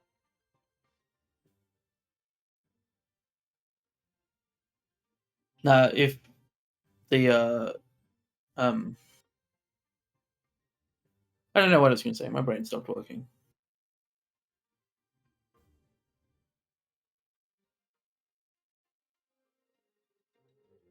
Okay. I guess that is a one. So I'll make it for the next person in. Who fails, so they will take. All right, so that's 3d8. It's pretty good. 18. All right. Hey, I'll take that. Mirror's face explodes on impact. Yeah, just as they are chanting, they also have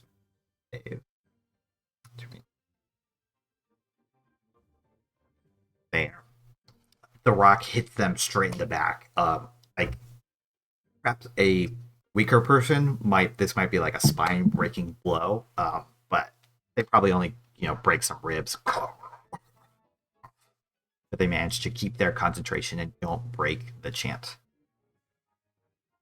Dedication.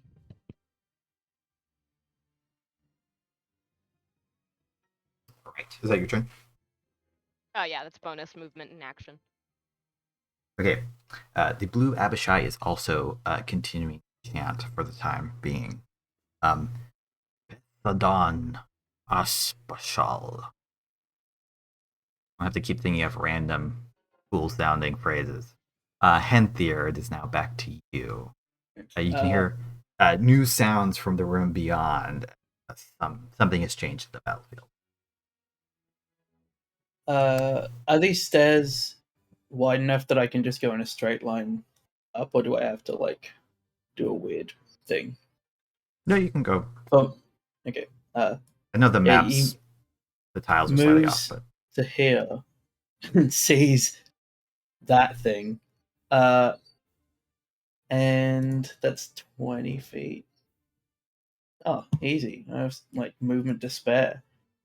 Stepping on like one of the stone railings and then off like a bit above Ilya that's just like a jutting out piece of stone that's decayed over time. He like just launches himself forward out of this alcove, claws first. And I will make some attacks against this thing.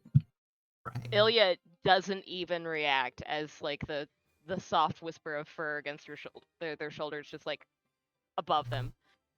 Do you think that it has a relatively normal shape like you? And there is alert enough to kind of look back at you and be like, I can't answer that question now. But I will. Can I make an Arcana check to know anything about this creature? Sure. Yeah, you've been fighting it for a little bit. Wereworm? Anybody who wants to can make an Arcana check. Probably Or not religion. a wereworm. Or religion. Well, I don't know anything. I can't see that. That you rolled was a privately, self roll. But I will show you that advantage roll that I just had on knowing things about this. Double. So just had the advantage from this being his job. Ilya, nope. Anybody That's else? fine. Wow. Gibra or I'm gonna start Barry wants to rolling some roll. unarmed attacks against this guy now because I'm angry.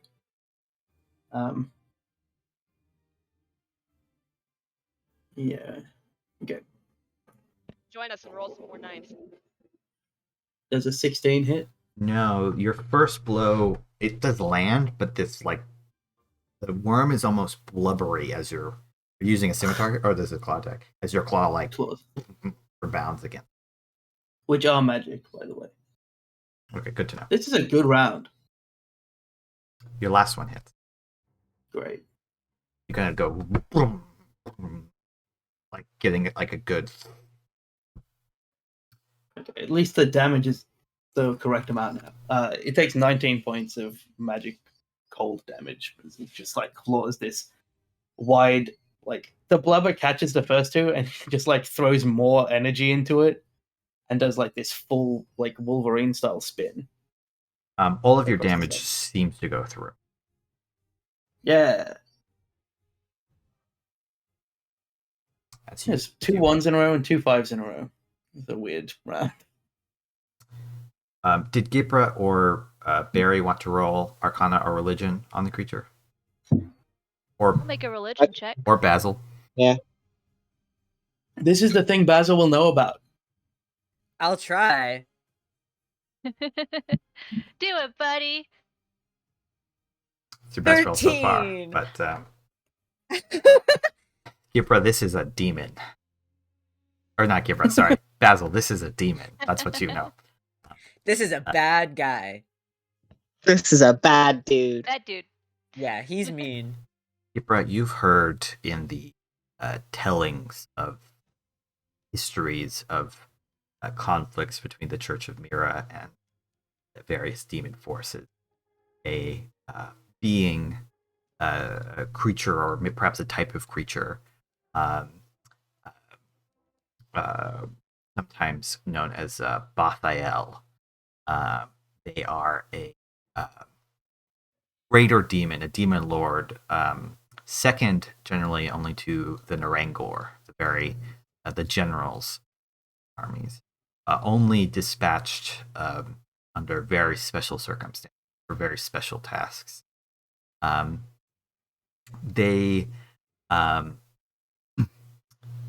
are capable of cursing creatures, which you've seen before, and they have several different kinds of curses, which they can affect with ease.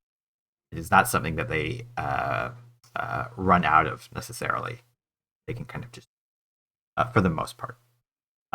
But they also, stories say to be wary of approaching them, for it is quite easy to become charmed by the strange babblings from the mouth of the humanoid part of the creature. And that it is so such an attack upon the senses that it deals damage and can turn you towards its will. Those are the things that you know about these creatures. Okay. Barry. Yes, this thing. You look at it and you think charming. Barry, you know that it is immune to poison damage, as well as resistant to fire and lightning. It also cannot be charmed. It cannot be exhausted. Cannot be frightened. Cannot be poisoned. It's capable of speaking telepathically. It has true sight out to a short range. He's gonna yell, "Don't try fire, lightning, or poison, and don't try charming it. It's already got quite the lady on its hand." This is my most natural skill set. That's funny. All right. It is then Barry's turn, and on your turn, I need you to make a charisma saving throw against the blasphemous verbally. Okay. Sure. Okay, I fail. Take 4 points of damage, and you are charmed. You complete this saving throw at the end of each of your turns. You can't attack the charmer or harm them with abilities. Advantage on checks to interact socially with you. But of course, you can repeat the saving throw if you are damaged by the creature or at the end of your turn. Okay. Barry's gonna look at this big blabbering mouth, and he's kind of got an affection for it because it reminds him of Basil. That's just like my boy. You hear this. Somehow it speaks That's to just you. what Basil. Yeah, that's what Basil sounds like. So he's gonna pull out his sword and he's going to essentially like politely bow and be like, "You look like a fine fellow, but I don't like your friends much." I'm gonna cast Steel Wind Strike and hit the 3 cultists behind him and ignore him. Oh no, sorry, you're actually not an elf. All right, continue. Yeah. I was gonna say we'd have. So that 15 on the first one, the middle one. That is 15 That hit. hits, yeah. Okay. So they're gonna take 28 damage plus the 2d6. They die. You don't need to roll. Okay. They would already on been the next hit one? by. Okay. I assume the 26 hits. Yes, it does. Okay, on the top right one. Sure. So 26 damage. Okay, they are still standing, although you can't attack them again. And then the third one, 13 misses, I assume. 13 does miss. Just okay. Oh wait, sorry. The second one then would take the 2d6 as well. I forgot to add. no. No. No, because you it still goes off on the first one. I'm just not having you roll because they already died. You can roll it if you like. I will. And then they're just going to appear next to the back right one. As part of Steel and Strike, as Barry just lifts up their sword, sort of tilts it forward, and then jets forward and immediately impales the first one. Swings through the one on the left, misses, and comes up next to the right one and just guts them as hard as can. Could you not get to the Abishai? Oh no, they were out of range. Yeah. There we go. Okay. And you make a concentration save. DC 13. No, despite being slashed by this greatsword and spell, this one, you can see that they're struggling a little bit collectively to continue to maintain the ritual as 2 of their members have already fallen. But despite this, he manages to grit through the pain and continue chanting. You can see the Abishai locks eyes with you through their chant. Basil. And he's just going to hold his sword up as if he's challenging the Abishai. Okay. Basil, can you make me a charisma saving throw? I can try. I've got a 5 charisma, so we're gonna see. It's alright. You pass it the same amount of the time as if you have a 0. Like awesome. -1.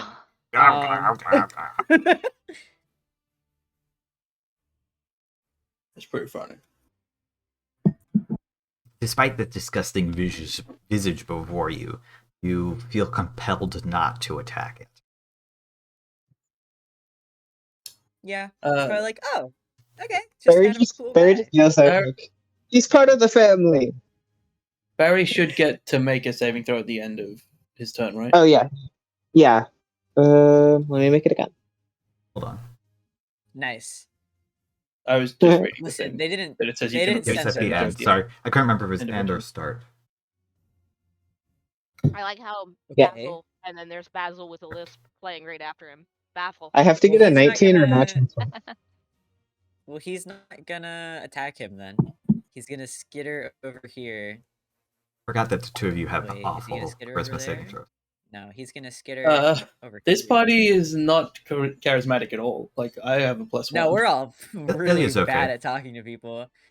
And I'm going Charisma? to use my breath weapon. Ilya and Gipper on actually are. these two fine gentlemen. The people that shouldn't be within 15 feet of it. That's correct.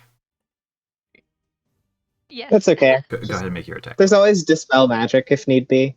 It's all good. The command's not working, but they need to make a dex save, which is the DC's 8 plus The DC is 8. 15. 15 dex save. What are you doing? Sorry.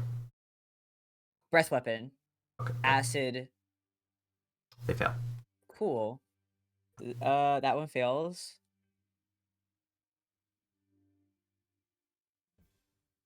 You only get the one. It's a line. Does the line not go through? I'm gonna check.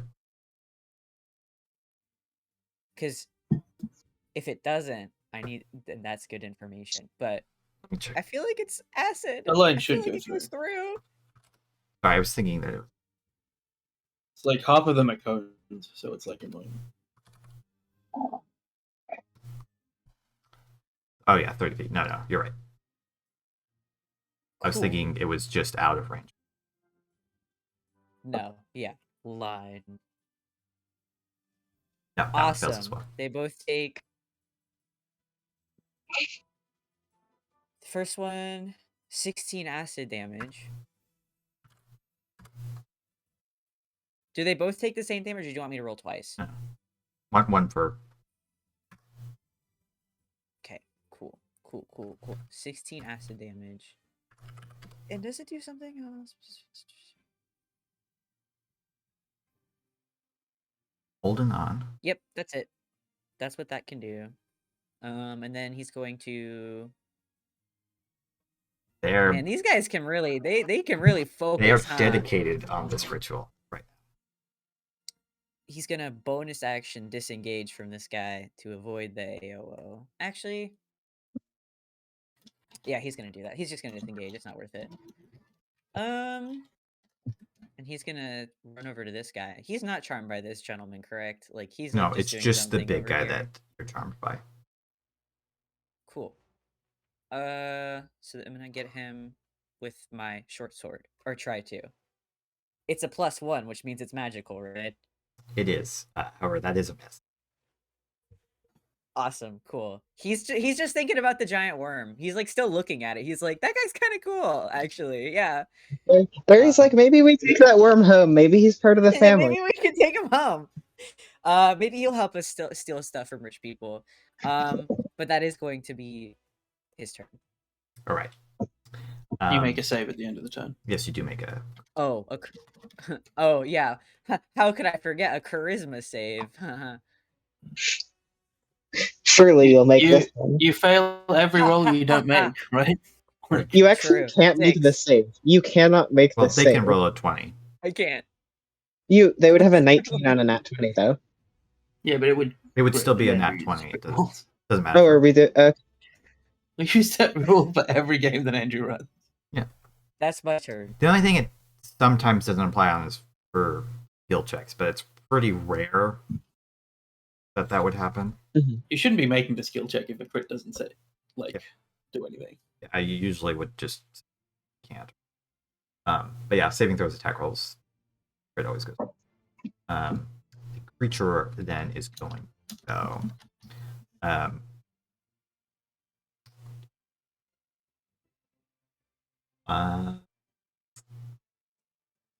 Going to do a curse this time. Instead, they're going to make a bite pain attack. First bite.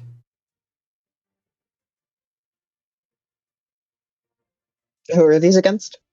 Henthier, who's standing right there. Okay.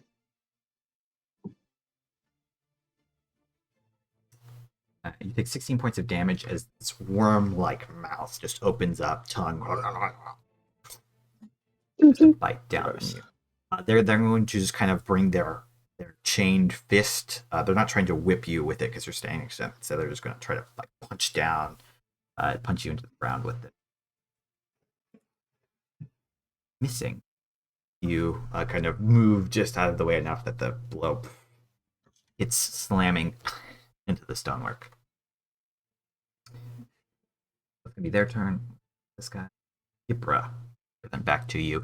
Okay. You can tell that Barry and Basil have been charmed by the creature because you know about the charm effect, and you can see that their actions are probably incongruent with what they normally might do, which is attack the big thing. That's Right.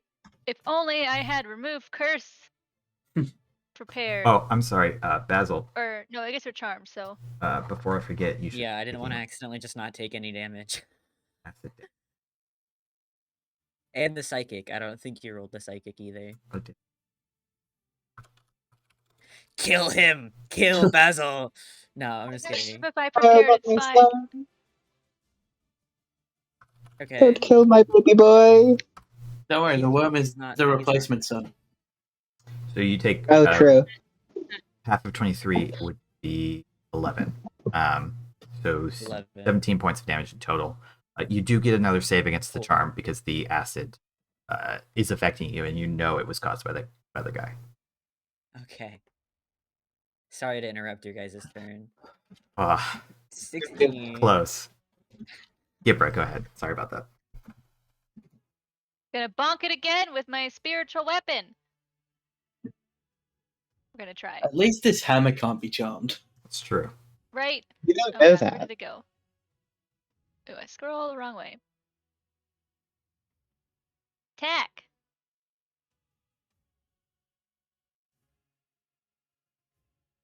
Mm. 24, that hits. Yeah. Sweet. Okay, that's 2d8 +4. plus 4. 11 points of radiant glowing force damage. Bong. I like the thought of Um, it actually making a bong noise. It does. Skipper likes the sound that likes to Bing, bing, pretend bong. it does, so it does. Okay. Gipra is then going to move.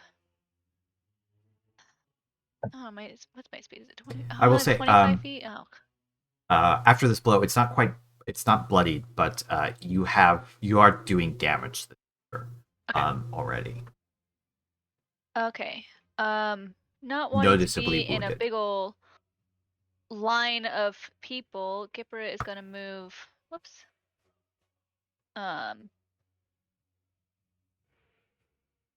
Gipper is gonna move over. Oh my god, come on, mouse. 25 feet over here. And is then just gonna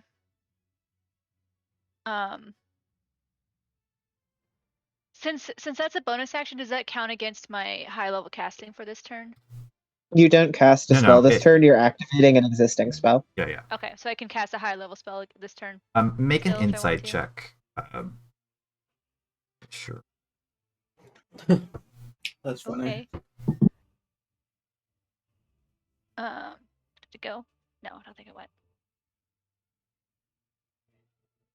You suspect that where you're standing at is within the range of the charm effect still.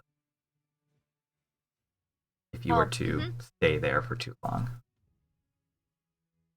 Yeah, that's a good point. Can I back up 5 feet Yeah, from where I had initially gone? Stop some movement. Back up, yeah. And then I have a little bit of coverage because of that pillar over there. Okay. I'm going to do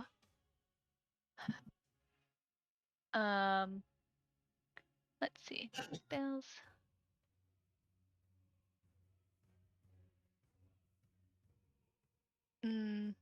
Let's do man, I took like no oh, we'll do inflict wounds. We'll cast inflict wounds. Which is I have to touch it. Never mind, I won't do that. Sorry. How about guiding bolt instead? Sure, go ahead. We'll do Coding. 4th level. Why not? Dang it. We are rolling real bad at these things. Hey, my little tiny spiritual weapon is hitting it, but my big attack missed it. Yeah, So that's fine. the spiritual weapon is valuable, like just the constant output. But Consistent. Yeah. So your spiritual weapon hits it, it's pounding into the body, the worm body of the creature. But you go to cast your guiding bolt and are perhaps too focused on worrying about how close you are to the creature that it pings up into the ceiling rather than hitting it where you were aiming. That's my turn. Right, these two cultists who have been slightly forgotten about are going to move in. I'm just going to do, they go one after another, so I'm going to do them. We haven't forgotten about them so much as action economy. It's true. Yeah. you just Oh, crit none of them Giro are with 20 every against cultist me. attack. I do. If I they're thought that was not, going to be one as well. if they have the lower attack roll bonus that they have, the better I roll is generally the rule. That's the second time a cultist has gotten a natural 20 against me. You take 10 points of damage as the scimitar slashes you. Ow. They are still concentrating. Two priests. God, now I have to do two things in a row. I'm gonna have to write some down. Salael, Aspadun, Bel Thok. Is their combined two. And then we're back to Ilya. All right, Ilya is going to poke their head out from around this corner.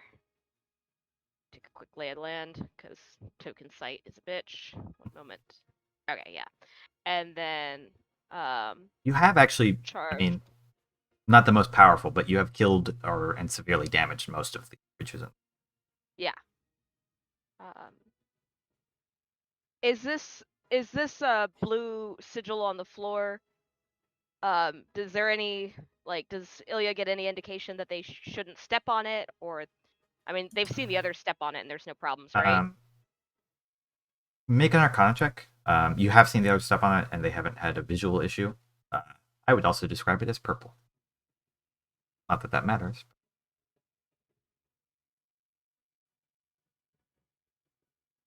I clicked Arcana.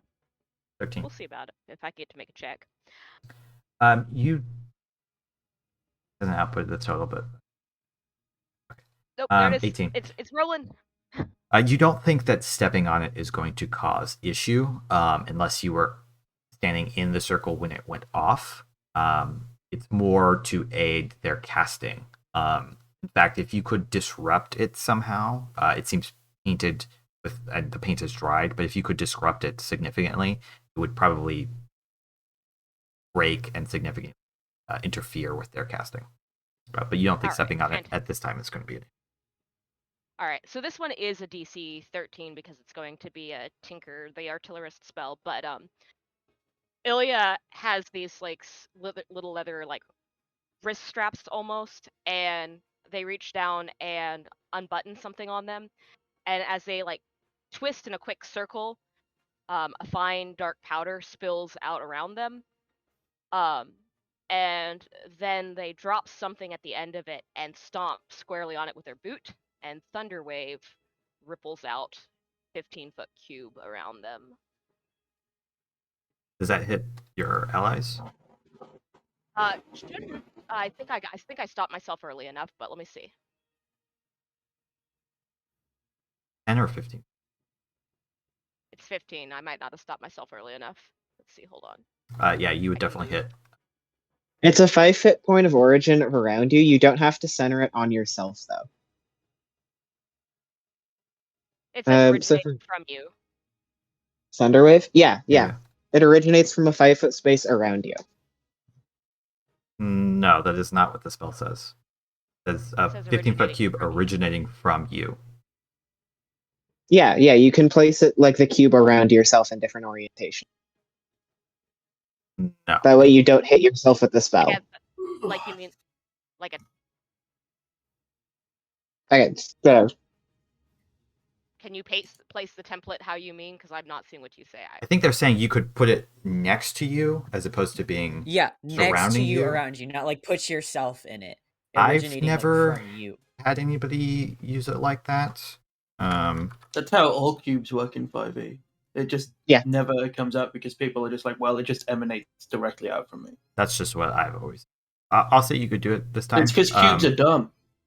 You can't. Cubes are hard to do on this thing. On the flip Cubes side, suck. you can't hit this cult priest and not hit Barry or Basil.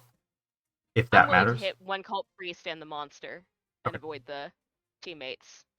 that's fine. I will say I can't make the template work you without can- Foundry losing what it did. that's right. So You can somebody- position it in. It should. It's supposed to do it when you output the spell, but you can position it in yeah, such I a way tried you can and it hit this exploded. guy and this guy. Okay, that's what's happening. And as soon as it pops off, That's a con save, Ilya right? does that. Yeah, it's a con save. As soon as it pops off, Ilya does that little like twitch back rewind thing and appears back where they began. Okay. Bethael succeeds. The priest fails. Go ahead, roll your. That bastard. He still takes half. And plus my hexy bladey thing on him, since I damage him, right? Or is that only attack action? Sorry. Oh, the curse damage. I think it's on any. Yeah, Hexblade's Curse. It's damage rolls in general. It's my proficiency bonus, so plus Just says 4. damage, so yes. Back.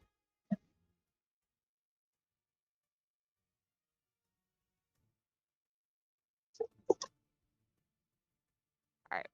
Did it ever roll what it was supposed to roll? No, I do not. Is it 2d8 at this level?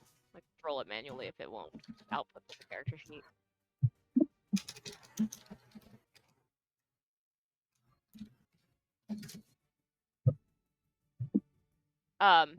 And so the failed one, the cultist that was hit, is gonna go flying 10 feet in the other direction.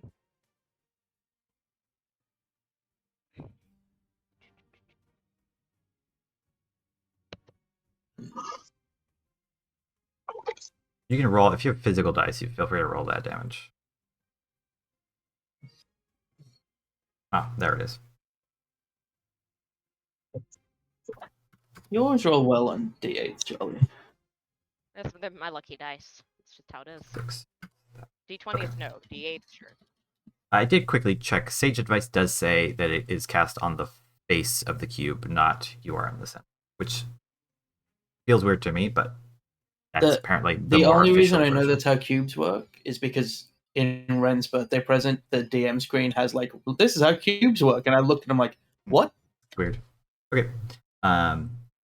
Is that the end of your turn, Ilya? Yeah, Ilya warped back to their original space with their Boots of Winding Path, but I can't make that change, so if you would, I would appreciate it. I don't think you can get all the way back. It'll move you away. They'll at least get the hell out of the way. On the same path that they traveled as far as they can. I can't see the distance because I can't load anything right now. Is the cultist who is forced to drop their concentration?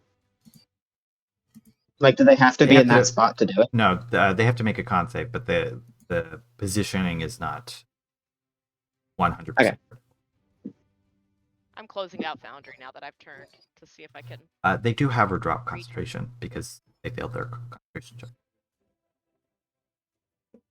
Woo! Yeah, baby. So Ilya, despite this, you do make them drop concentration, and pretty much everybody, maybe not Basil, but the rest of you are magically inclined enough to see that the Abishai could not maintain this alone.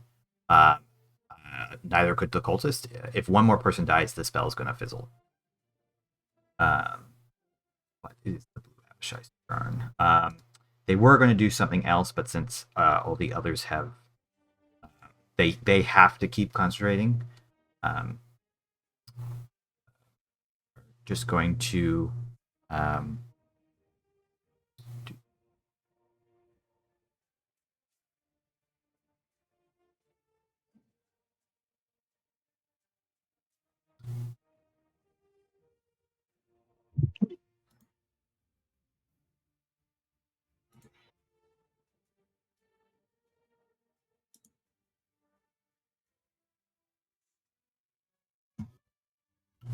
They're going to attempt to attack Basil twice with the core stuff that they're currently wielding.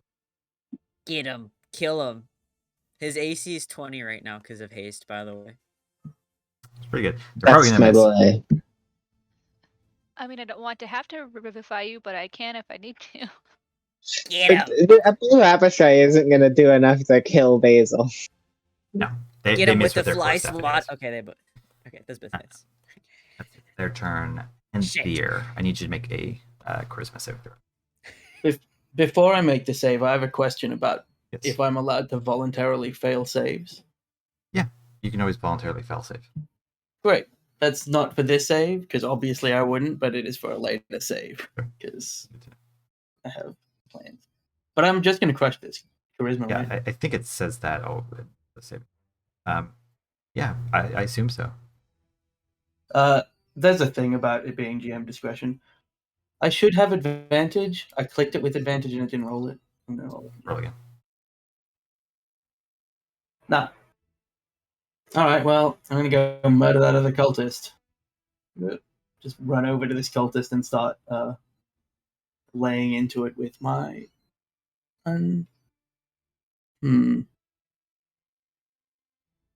Yeah. We'll just hit it. No more A 5? transformation. That does hit. At least this one hits. No more transformation. Revive. Why would I waste the transformation against this guy? Yeah, He takes that kills them. They had 9 very more few HP. damage. Ending the spell. You can see the Abishai sort of burdened by all the magical energies that were previously being maintained by it, plus the 4 others now burdened on it alone. It falters, almost physically, like reeling as the spell fades. Although the circle does not fade from the ground, it does cease its glowing. The Abishai growls in frustration. But it's still your turn, Hint.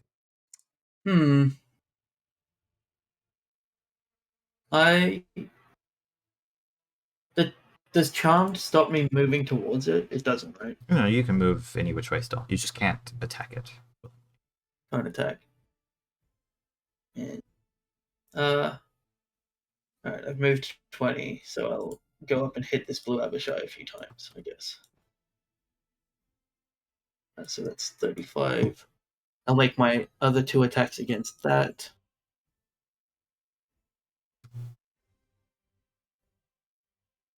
Do they both hit? Yeah. 20 and 19.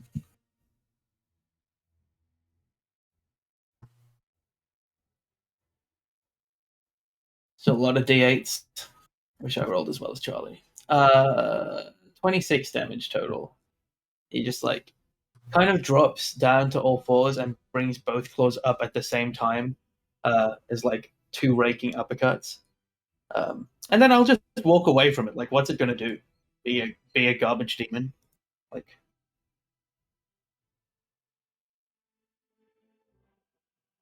Okay. You are attacking the Abishai, right? yes.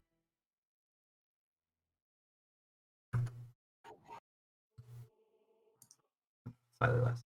This is resistant to the cold. To what? Sorry. To your cold damage. The Abishai is. But they do still take these 2 blows. This is immune to lightning and resistant to cold. Yep. Gross. Resistance is here. It does try to bite you, however, it misses. As you. Barathil. And you I gotta make a. I'm Can sorry. Can I tell my dear son? Oh yeah, sorry.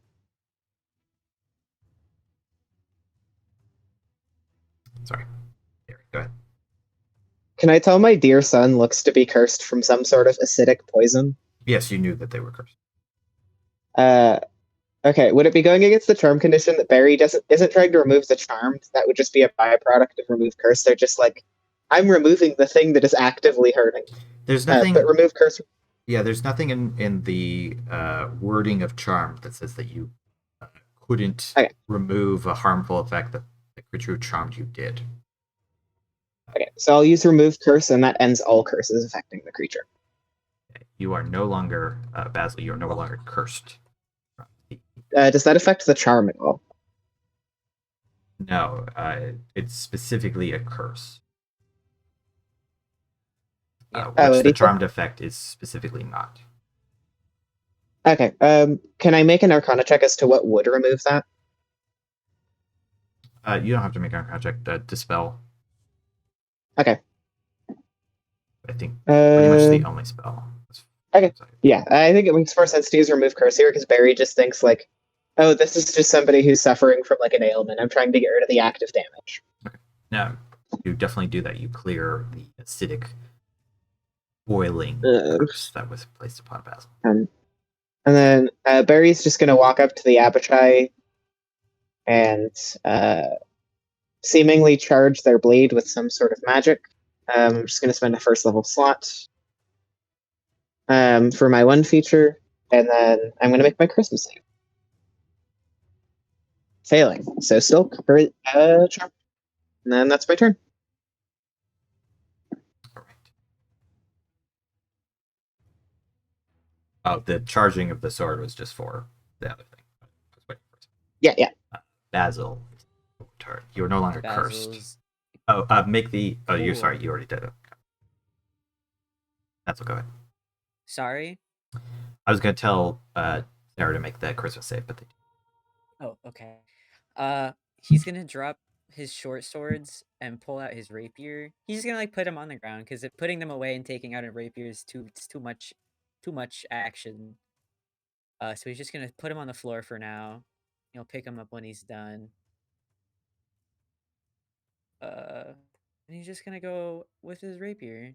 Nice. Jesus. I'm really good that at hits. D&D. I should. You get I'm sneak so good attack at this here game. too. Also, you're an Yeah. 11th level rogue. You should be getting 66 on your sneak attack, shouldn't you? It didn't update when I leveled my sheet up, so I don't. Let me Sneak look. attack. Sneak attack doesn't level properly sometimes. Yes, it Yeah, should so be 66 this will be 12d6 instead. Why is 12d6 and not 66? because you crit. Because you crit. Oh, yeah. Nice one, Jesse. Asking for. Oh, that's so many dice. I really like you So- started this with I'm good at D&D. 51 66 plus damage. 50. Yeah. Hold on. Just like a kebab. Just like. Nice. I like to imagine just walks Barry up and stabs him. Absolutely and ridiculous. Crystal are in like vacation mode where like he pats his back like that's a good job. You. He's just like standing there with his sword in it, like. You Yeah. run this thing through, like right where the heart is. Starts to bleed. You pull the rapier out, and it's holding its blood in. It's staggering. Not quite down. It's so close, but it was almost at full, and now it is well beyond bloodied. It is like it could probably, unless somebody hits it, it could probably do one thing before it collapses, Can I or until somebody hits kick it. it? You make another attack. Is it that low that I could just kick it in the head? It has a very minuscule amount of HP. So I'm gonna kick it. I'm just gonna kick him. an attack roll. Because I think it would be really funny, which would just be an unarmed strike, I assume. Yeah. Okay. Which It's strength, but you're always proficient. Is how unarmed works. yeah. But they add that to damage, right? I just wanna. You just do it. Uh, Your It's fine. strength mod is Go ahead. damage. If you hit, I'll. Yeah. If you the hit, it attack will has to be kill. made with strength. You are proficient. They are. It's fine. It just technically, normal. I think you would not be able to do enough damage by hitting it, but I'm gonna say it's one away. I think you would only do one damage, but it has 2 HP, so I'm gonna say Make the attack gonna roll. kick it in the head If you hit, it until dies. dies. 'Cause that's just That's my funner. hasted action too. Like, that's my other attack. You made a so that was strength really funny. check, not an attack roll, but that's gonna hit. Oh yeah. Because Yeah. that's technically a 22, which hits. So as it's like holding onto its arm, where do you hit it? Or holding Just onto kick its it in the crest, head. Just like make it go fast. right? You know, eh. Blood. As a He free just, like, action, can I looks give up to Basil a Barry gold like, star? Can I give him a gold star as a free action? Like have one like put on his chest, on his armor? Sure, why not? just right on his forehead. Yeah, yeah. And then he's gonna make his way over here. I already did his action and his hasted action. So he's not charmed anymore, right? No, you are still charmed. No, he is still charmed. Just kidding. He's actually not gonna go over there because he doesn't want to attack this thing. So this one's up, and there's these two. Oh yeah, I guess Keep those guys hitting are me. over there. That's crazy. Teleports over there. Pretend I went like around and close to the walls and stuff, but I'm not gonna. You have enough make movement. I'm not Foundry generate that whole path. gonna worry about it. Where you are is a pole, though. By the way. And then yeah, that's my turn. Oh, you are on a thing. You have to be here. He's that stealthy. Okay. Bathael is then going to go. They are going to start. Yeah, you're going to start by using their chain. They're going to chain Ilya, or at least try to. No, never mind. They miss. They're then going to move over to Ilya to bite. Oh, did Basil make their charisma save against the charm condition? They did not. Please do that. While you're doing that, Oh, we just lost Basil. bite attack did drop off the call. Bite attack does hit. Oh yeah. You Really take 25 points of damage, Ilya. It's this massive worm just around your body, just tearing into your armor and flesh. I feel like I have a feature that helps with this. I'm just trying to load it and see if I'm. Is it remembering one of my many anti-worm other- teeth? Is that the feature? Yes, it's specifically anti-worm teeth. No, it's an infusion, the repulsion shield. I'm just trying to load what it is. No, that's not helpful. Oh yeah, wait a second. Yes, so while holding it, the wielder can use a reaction immediately after being hit by a melee attack to expend one of the shield's charges and push the attacker up to 15 feet away, and it doesn't specify size. It does not. What does this look like Yeah. as they get pushed back to where they were previously at?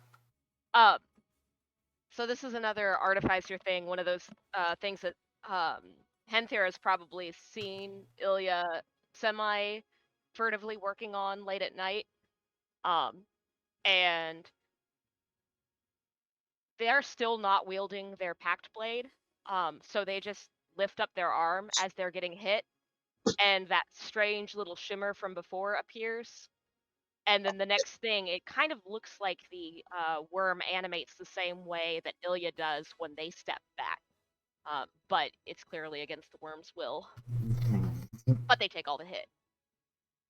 Yes, you do still take the damage. However, the creature is forced backward after the right. That's going to be its turn. We are then back to Gipra. All right. On its narration, it says that it's up to 15 feet away, but it doesn't say what direction. Am I able to choose that direction? Sure. If you'd like to. Well, because I was going to try to put it slightly away from Henthyr since our kobold's already charmed. I was going to put it one square closer to the kobold to give Henthyr the space. You so would that be he doesn't putting have to set Gipra direction.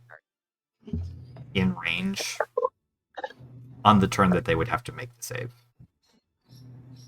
If you move them to, say, here, that would put Gipra too close. Can I Up to you. can I push them in the direction of the other cultist, the one above me? You want just straight up? Yeah, just like it seems like they should have gone back the way they came, but Ilya just redirects their arm and they get pool balled in the other direction. Bonk. 90-degree shove. They just crash through that pillar. Their bulk kind of crushing it. Now it's Skipper's turn. All right. So first things first. Gonna move my spiritual weapon, but I can't move my little square, so I'm just gonna do the Oh, I cast can move it. again. Okay. Where do you want Well, I it? wanted Here? to move it right where our dear kobold is, but he's in the way. That's Unless fine. you're fine with it being, because I can move it 20 feet. You can move here. Okay, That's so it can be there. Okay. I'm gonna bonk one of the cultists. It doesn't really matter which one, just one of them. Yeah. Yeah! Alright. Yeah! 19 damage. Nice. It kills the cultists outright. Alright, that's my bonus action. My regular action. I'm gonna say it's I'm the one gonna, farther from back. yeah, the other one. I'm gonna hit it with my hammer. That's also gonna hit. Yeah. Yeah, and I get to do an extra what is it? Extra D8 Yes, from of your. radiant damage. So, yeah, so 10 bludgeoning and 4 radiant damage to that cultist. They don't quite die, but they are immediately bloodied as you just in the face hit them with his warhammer, which blasts out with radiant energy at the same time. Why did you destroy my temple? Um, That's her turn. the cultists now slightly surrounded. Still gonna attack Gibra again. Is it your temple exactly? Is there just mutual ownership? Is that the way you people do things? But it just rebounds off of your plate mail, just unable to pierce through. It's called priest.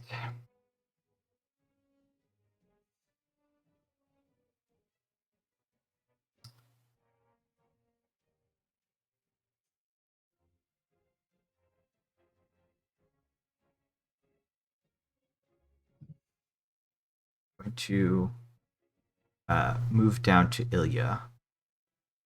Cast inflict wound on you. Ow.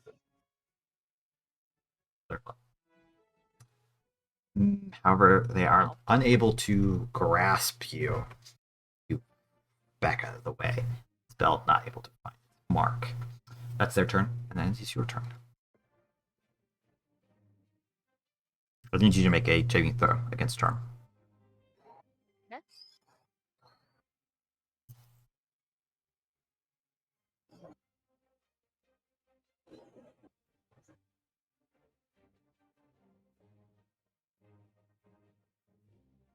I clicked it. You're Think fine. about it. Okay. You resist the blathering which has consumed so many of your companions, and you do not have to make the save again once you've succeeded on it. All right. Let's see. I can't believe you have a +7. Isn't it glorious? It's particularly appropriate. Ilya has charm, they just never use it. That's why Anya saved it. No. Anya saved you for it being the right thing to do, not because you are a pleasant individual.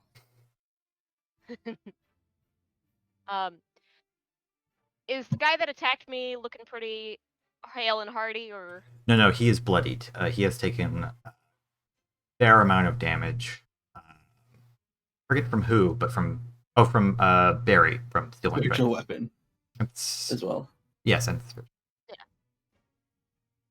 All right. So in that case, all the spell slots. 5, 10, 15, 20, 25, 30. I think, nope, that doesn't get spent before it hits Barry. 5, 10, 15, 20, 25. Nope. Alright, so yeah, I'm just going to Thirsting Blade and slash him for all that I am worth. Maybe. One day. Ilya's sword finally appears in their hand as this one comes up to.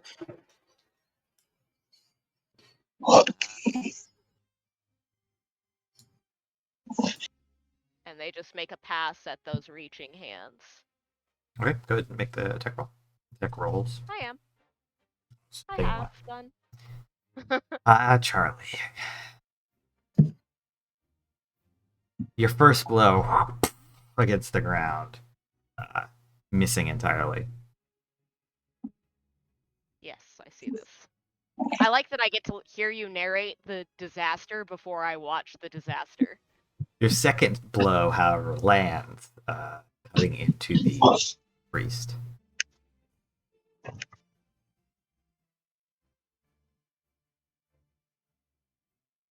Do do do do do do do do do do do do do do. Eat.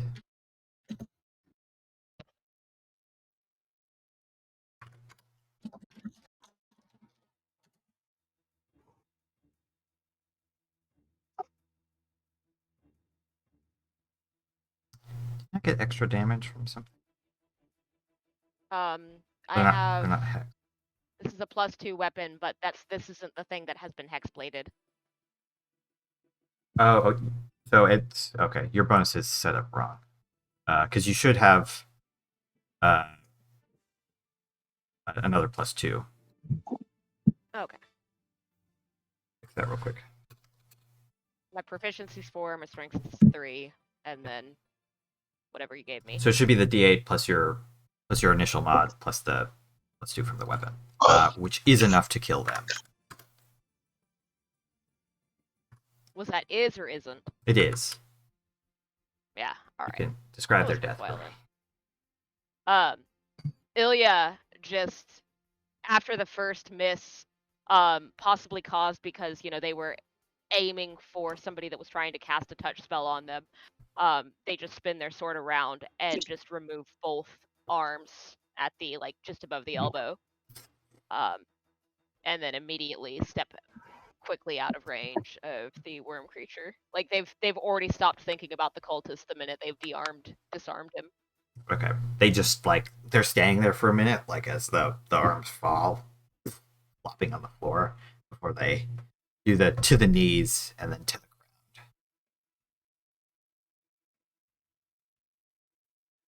You're moving while you're doing the movement here. Now your turn. Sure. There's a problem with the screen being frozen while I work out what to do against being charmed. I will move myself to be next to it, I guess, and then seeing across the I room. think I fixed it. Has this cultist been injured? The one that is left? Yes. They are bloodied. Henthere points across the room, and in the cultist's head, as if right next to its eardrum, is just this earth-shattering roar as I cast Toll the Dead. It's a DC 16 Wisdom save. Which they fail. Takes almost certainly. That's the wrong die. Let me roll 3d12 that will be worse.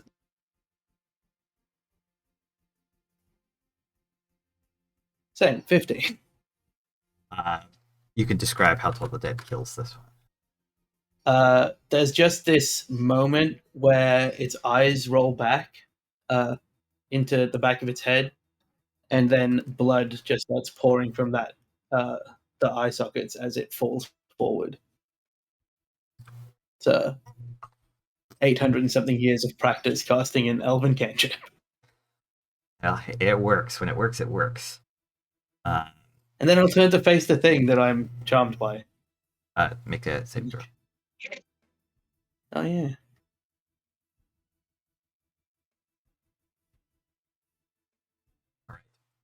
Barry. Barry can tell they're charmed, and they don't like being charmed, and or they can tell they're under the influence of some magic. But I have to check something.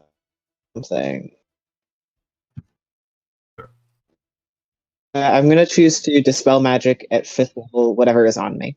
Okay. Does that just end it, or do I? This is another thing I always forget and I hate about spell magic is that when it's a magic-like effect, it does work, but I don't know what level it is. I'm going to say that will dispel it. 5th level is very high. So Yeah, Barry. as you like concentrate, you can feel the like twisting energies. You know that you're charmed or something. Something is wrong. Something's not right. You concentrate on yourself, dispelling the magical effect on you. And as your brain clears, what for what I think it was 2 or 3 rounds seemed like a not companion. It's not that they were a friend, but almost an entity of worship was what the charm was having you see this creature as. Fades, and you could see it once again for its true abomination. I think Barry just has a fleeting moment right at the end of like, I already had a wife, I don't need to go through this again. He just starts walking towards the one. Okay, sure.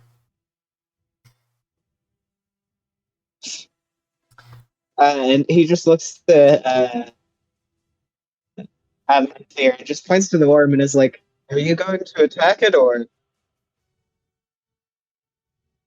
Right. While you Anthea looks at you like with a fog of like, well, why would I attack it? It is trying to kill us. Basil, it is now your turn. All of the creatures are dead except for the figure of your current adoration. Is that including the one cultist that's still on the tracker? I thought I had removed them all, so that's probably just a bit of lag on your end. They are all dead. I can't see shit on my foundry right now, so I'm just gonna assume. It's just the big guy. So That's all that's left. Just the big guy who I'm still charmed by. Interesting. Go give him a really big hug with a knife in your hand. My intelligence is too high for me to even justify being stupid enough to do that. You can just do nothing. I guess he's just gonna kind of hang out. Option. I mean, he's just kind of like he's kind of a cool guy. He's gonna go over to Barry for sure. He's like, damn, nice fight, good fight, dude. Like, you could still do stuff like, that helps you. So downing healing potions, stuff like that. It's not that you can't do anything helpful at all. If you have something like that, you could use. Do I have any healing potions either? Like, yeah. I haven't touched a single one. Yeah, I'll drink a healing potion. He's just kind of like checked out. He's like, this has been really cool. We made this new friend, and like we had a really good fight. He's gonna go over to Barry, and I guess he's gonna like try to fight the charm. I guess like still make a charisma save. I guess it's for the end of my turn, if I can do that. I mean, you've rolled 2 crits, so no, you're sorry. Fine. Sometimes the dice show up, sometimes they don't. I don't make my charisma save though. Basil just likes weird worms.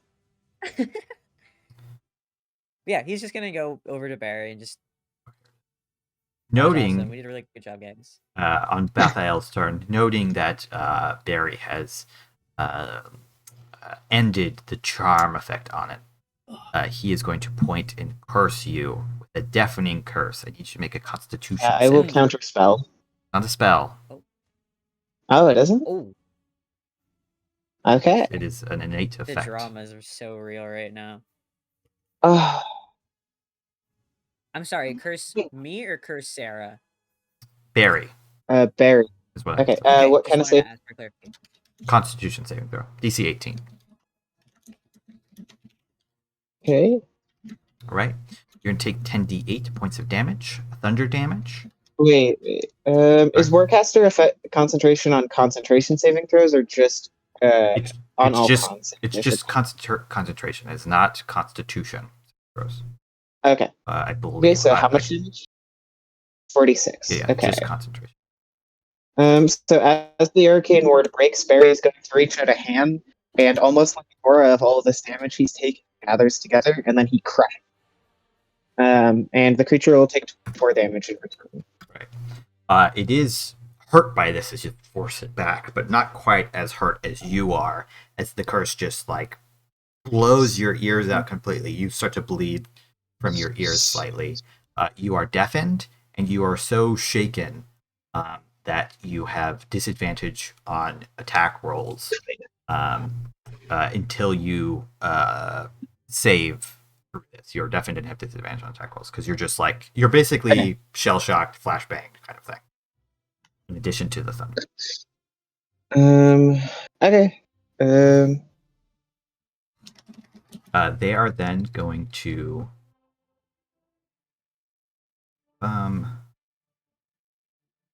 punch down on you, Jane. Hitting. Hits. Dealing 17 points of bludgeoning damage. It's like focusing their Okay. efforts. Barry is finally bloodied, as he seems to just not be doing the best. Did Yipra. haste drop from all that? That's a good point. True. I've been forgetting about haste. So I'll need to make a DC 23, and then... Oh, sorry. So the first time I only took 29 damage because my arcane ward absorbed 17 of it, so it's only going to be DC 14. And then DC 10. And then what? DC 10, because it's only 17. Yeah, he's fine. But thanks to Warcaster, you are able to maintain your concentration. All right. Yeah, he's just not worried.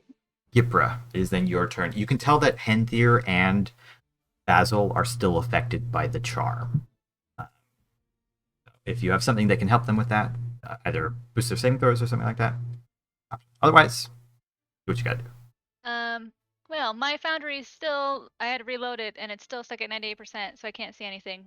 But based on the stream screen, I'm going to say that since the 2 cultists by her are dead, she is going to move up kind of into in the middle of where those top 2 little pillars are next to that dead cultist, and is then going to cast Mass Cure Wounds, which I believe everybody should be within a 30-foot.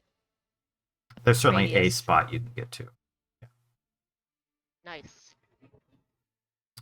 But I don't go. Oh, there it is now. It loaded. Haha! Success. I think I moved Okay. you to the right spot. Yes, that's exactly where I wanted to go.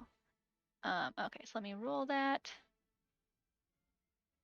Mass Cure Wounds.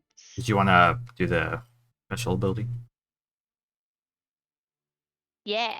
So you just get max healing, you guys, That's because it's on my hammer. So you get we'll just do it at 5th level. So you guys heal for 28 hit points. 28 points. Which tops, I think, some of you, at least, off.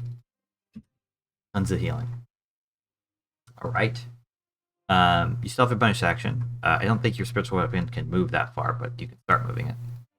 No, I can. Yeah, I'll just move it over. I'll move it 20 feet in the direction of the big bad worm guy. It's here. Yeah, that's my turn. I'm gonna stay put there. I don't want to move any closer. I don't want to get charmed myself. Oh, yeah. All right. Rejuvenated thanks to Gipra's healing.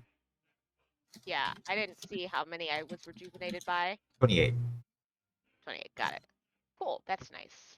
They didn't roll. They just maxed it out with their ability. Nice. Their hammer. All right. Sorry. Token movement. Walls. Slow foundry. It makes life even better. Ilya is going to swing around this wall that they've hidden behind. charging for the worm to make 2 quick packed weapon attacks at it. And I'm just going to narrate that, and you can either move me or we can assume that I've moved. Sure. I will move you to the appropriate spot.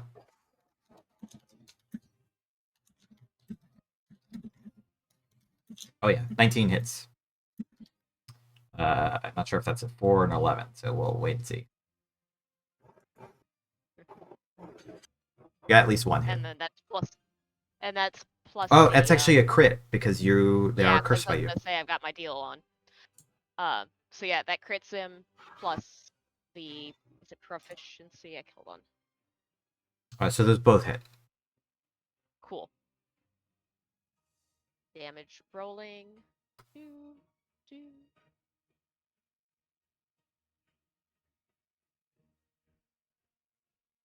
So Ilya, as they run up and dart into this creature's range, stabbing it and looking at Henthyr, and then deliberately stabbing it again. Are you going to join me, or is this another test of my skills? Don't forget the extra D8. We're I all don't level know- 11 I people, don't know right? why you're like- everyone understands how doing- charm yeah. works. I don't know why you guys Like, are like poking at. It's not like him Henthyr is choosing to do nothing. You are all No, aware you know, Ilya of what's going on. 100% knows, but is still. You're just being jerks. Barry will just say, Henthyr has the legal right to murder Ilya at any time.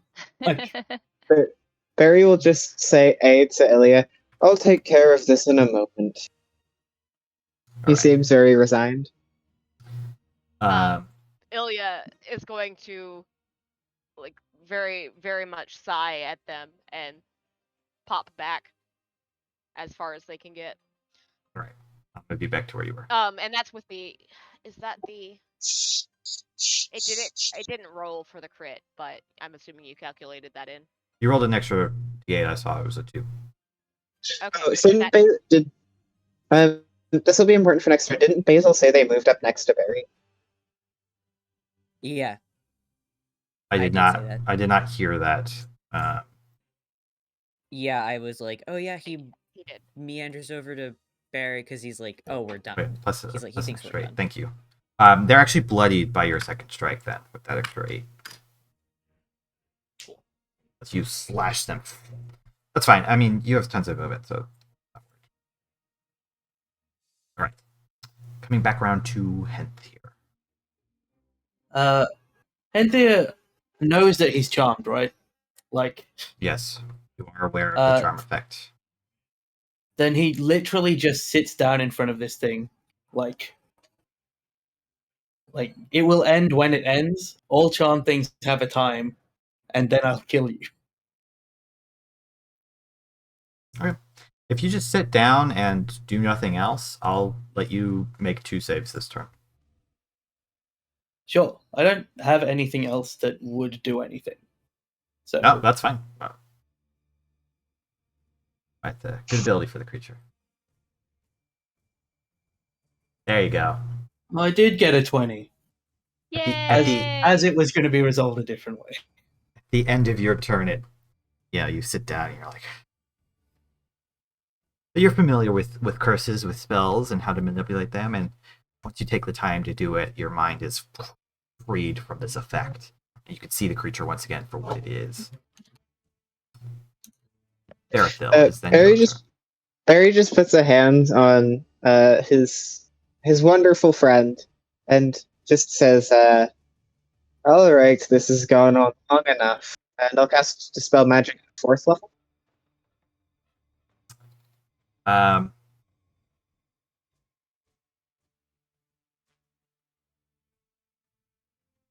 Yeah, that will end the.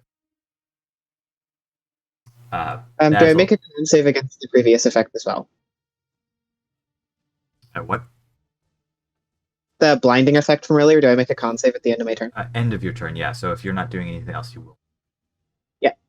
Yeah, Barry just clears it and then cracks his back and gets ready to do some shit there.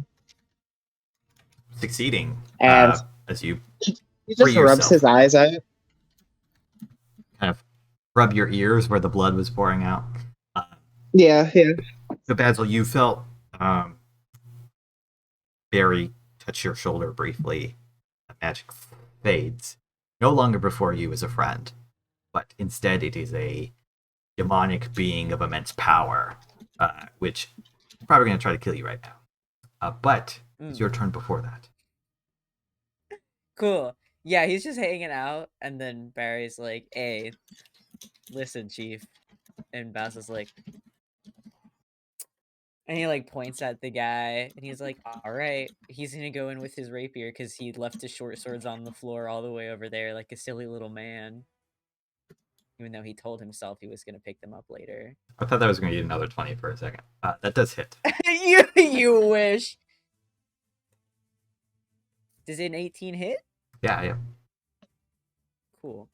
Just enough. Just barely enough. And it's engaged, so it's sneak attack still, right? Which is 66 this time. No. Sorry, I have to like go back in time to Man, remember why you're rolling things were the really way they hot. were. That is an incredible roll on 66. That was really good.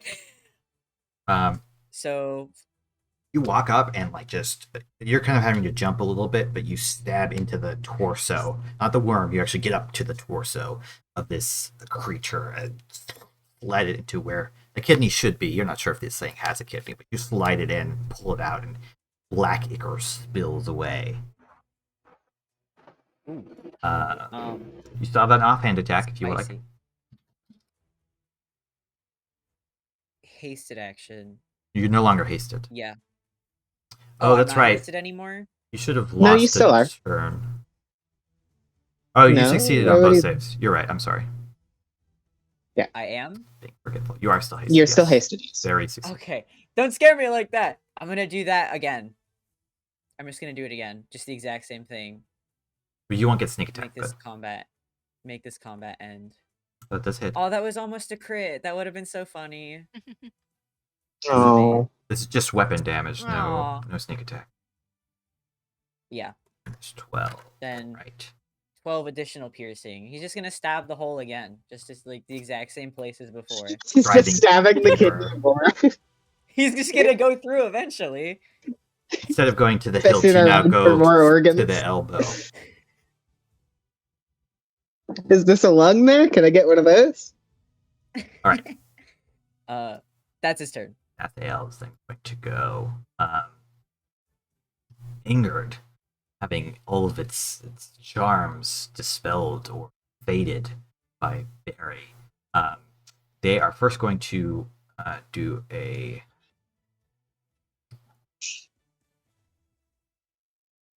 They're going to do a vile curse. This time they're going to point at. I'm going to point at Barry again, actually. I need you to make a DC 18 Wisdom saving throw. Okay. As a fail. Nope. I need you to roll a D100. Okay. D100? Oh no. That's never good. What 78 type of damage. You take 78 damage. You die. You're dead. That would be fine. You die. Actually, I would be fine. Probably fine. You turn into Bring me down. Just healed you. I literally am at full health. Like, Same. this fight has not really been a fight. I've taken 150 damage this fight. This is one of the weird, not that bad ones. You suffer a bout of short-term madness. I'll roll the d10. I'm going to be honest. This isn't different from Barry normally. He already has a desire to eat dirt. So for 5 minutes, you have an overpowering. There are you could have gotten stunned. You could have just fallen unconscious, but no. It doesn't even get through the arcane ward. He's fine. He's just like, I want to eat dirt more so than normal. That's okay. You want to eat dirt. You have an overpowering urge to eat dirt. As a free action, just grab some dirt from the ground and just fucking crunch on it. So because of the way that all the rest of these are written, have to assume that this means that you can do nothing but try to eat dirt. For like my whole action, or like as my object interaction. Yes, for your whole thing. Let me Your take a whole look. turn Okay. you're just eating dirt. Okay, so it is Overpowered. worse than being stunned. Let me take a look real quick. That makes sense to me, Andrew. It's not Because worse the than being other option stunned. is something like stunning, then it's like that takes your whole turn Oh, as that's well. true. Yeah. Hey, if the worm's got slime on it, you could, try to eat the worm. Just run up Yeah, to it I and have to start assume it's licking that it. because the rest of them are like make you attack whoever's closest, stunned, unconscious, frightened, Overpowering. incapable Mhm. of speech or spell casting. So I'm gonna assume. I'll say you have to do your action to eat. You could still move and do minor stuff, but you're just Okay. like otherwise have to find and shove in whatever's nearby. I think Barry is completely okay with this. This isn't you even like do- psychologically strange. This just happens to him some days. You do repeat the saving throw at the end of each of your turns still, so Okay. it's not for the whole 5 minutes, probably. Okay. With that done, you not Barry, Basil, who attacked it, is going to get punched in the face, probably. I'm literally sitting down in front of it, like, and it won't attack me. Yeah, but I'm literally sitting here. you didn't just Who's do Liberals. this chain against? 80 damage to it. It's against you. You take 18 points of bludgeoning damage, Basil. Can I? I will. Can I? I will. No, it's fine. You can use your feature. I was Can just gonna say, can I uncanny dodge that? Can I use my reaction skill to arcane ward 8 of the damage off? Just let me uncanny dodge. I have full health. Can I also do a thing that might stop this hitting? Sure. I don't. I have full health. Why are you guys? I assume this thing doesn't have eyes, so this feature doesn't work. And it does have eyes. It has what eye? Uncanny dodge Then only I'd like to, halves it anyways. So I'd other like to stuff could blood still- curse of the eyeless. I use my reaction and I roll a Hemocroft die and subtract the total from its attack. Okay, go ahead. Yeah. So I it's, guess 15. I take. Okay, that I misses. take 1 damage. No, No, it misses. It's from I the take attack. 5 damage. It's from the attack roll. So it No, just it just misses. misses. Oh, the attack roll, not the damage roll. My mistake. Yeah. I guess if that's what you wanted to do, then I've sure, I won't never stop used a you. blood curse because it's never been relevant, and I'm not going to use my final form. It is then going to be Kipra's turn.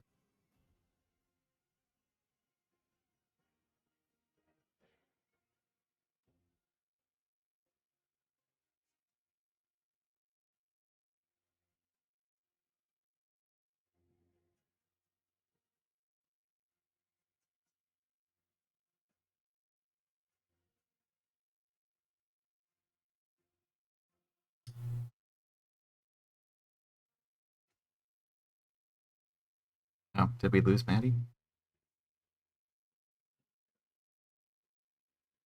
Oh.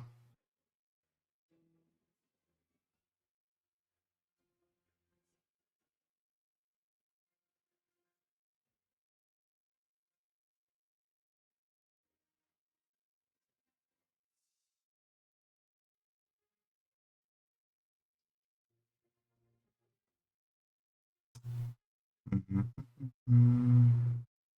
think Discord died. Give us 1 second, folks.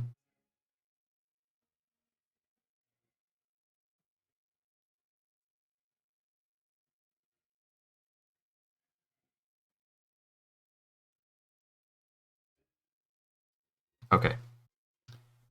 The stream had dropped. Discord just crashed. Weird. Mine did that last session, right? That does miss. Sorry. Yeah, that's okay. It's fine. I didn't want to hit it anyway. Okay, I'm gonna move around this pillar, over to here, so I have line of sight with it, and then I'm gonna try again. Or wait, I was over here. Yeah, I don't want to get charmed by it. That's annoying.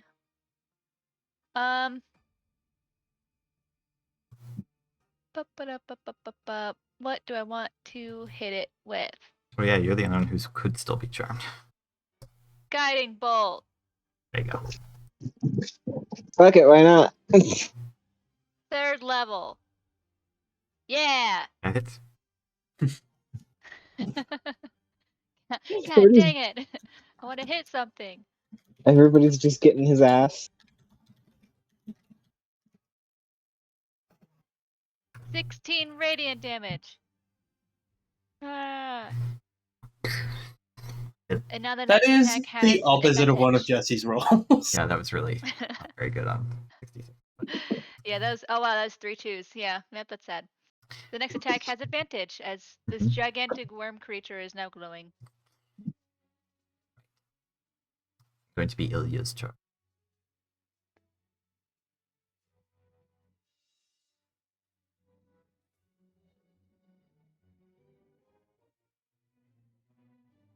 Charlotte?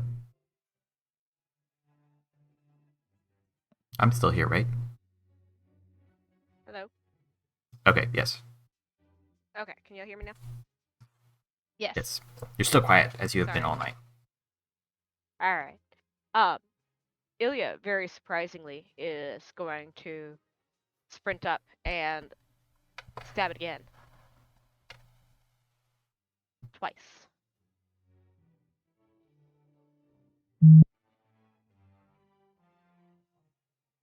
Maybe. We'll think about it. Both hit. You have advantage on the first one as well.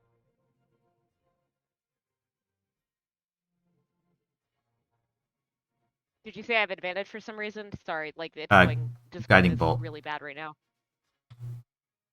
Okay, because of guiding bolt. Cool. Oh, let's just roll again just in case it's a crit. So I'm critting on 19s these That's days. hit, though. Or you still have 2 hits, though. All right. And so roll the deck. Beautiful damage.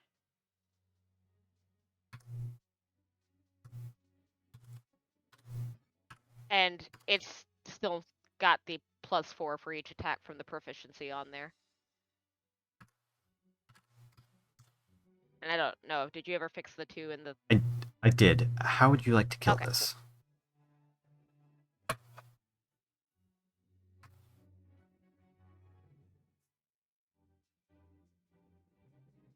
Charlie? Alright.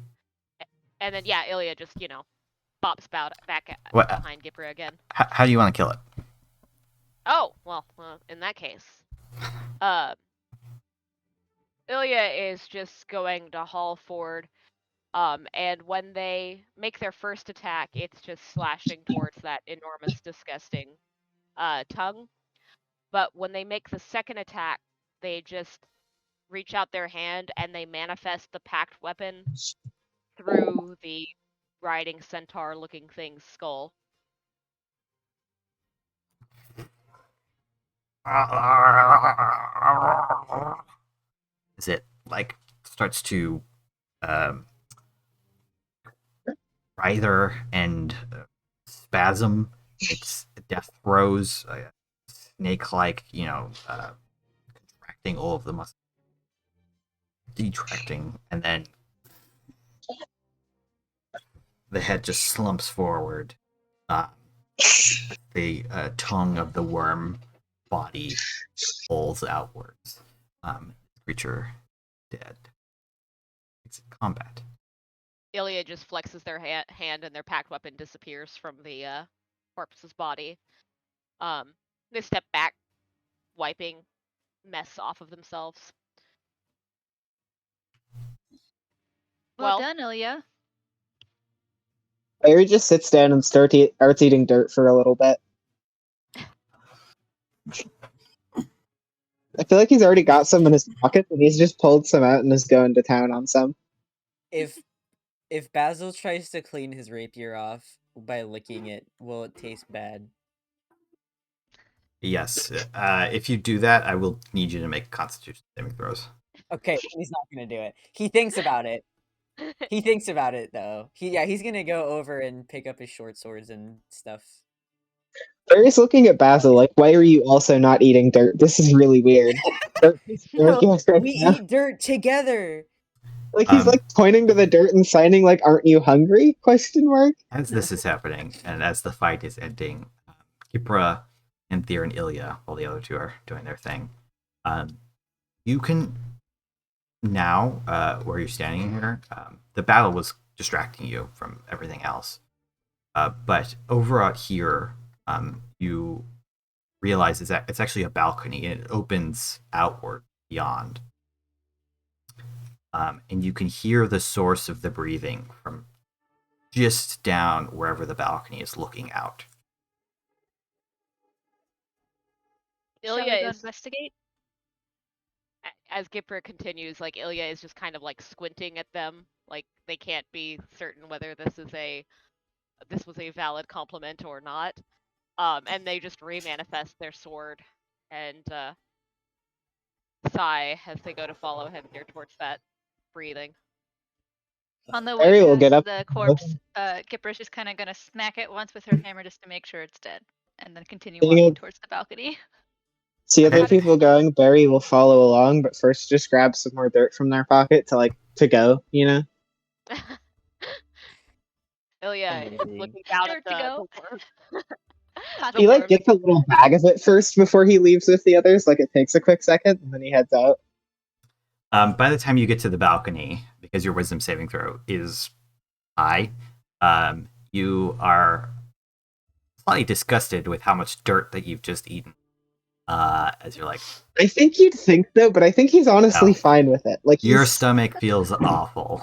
I'm just going to say that is just true. You have eaten a lot of dirt. This is something in which I As have you- personal experience. It's fine. As you get to the balcony, looking over, there's just the light from the torches and some from the massive cavern that you were in previously and technically are still in. Down below is what can only be described as a pit depression in the ground. This other chamber. It seems sheer on all sides. In it, you can see a head. Massive, larger than the chamber that you're currently standing in. It at first seems to be just a rock face, like almost like a carving.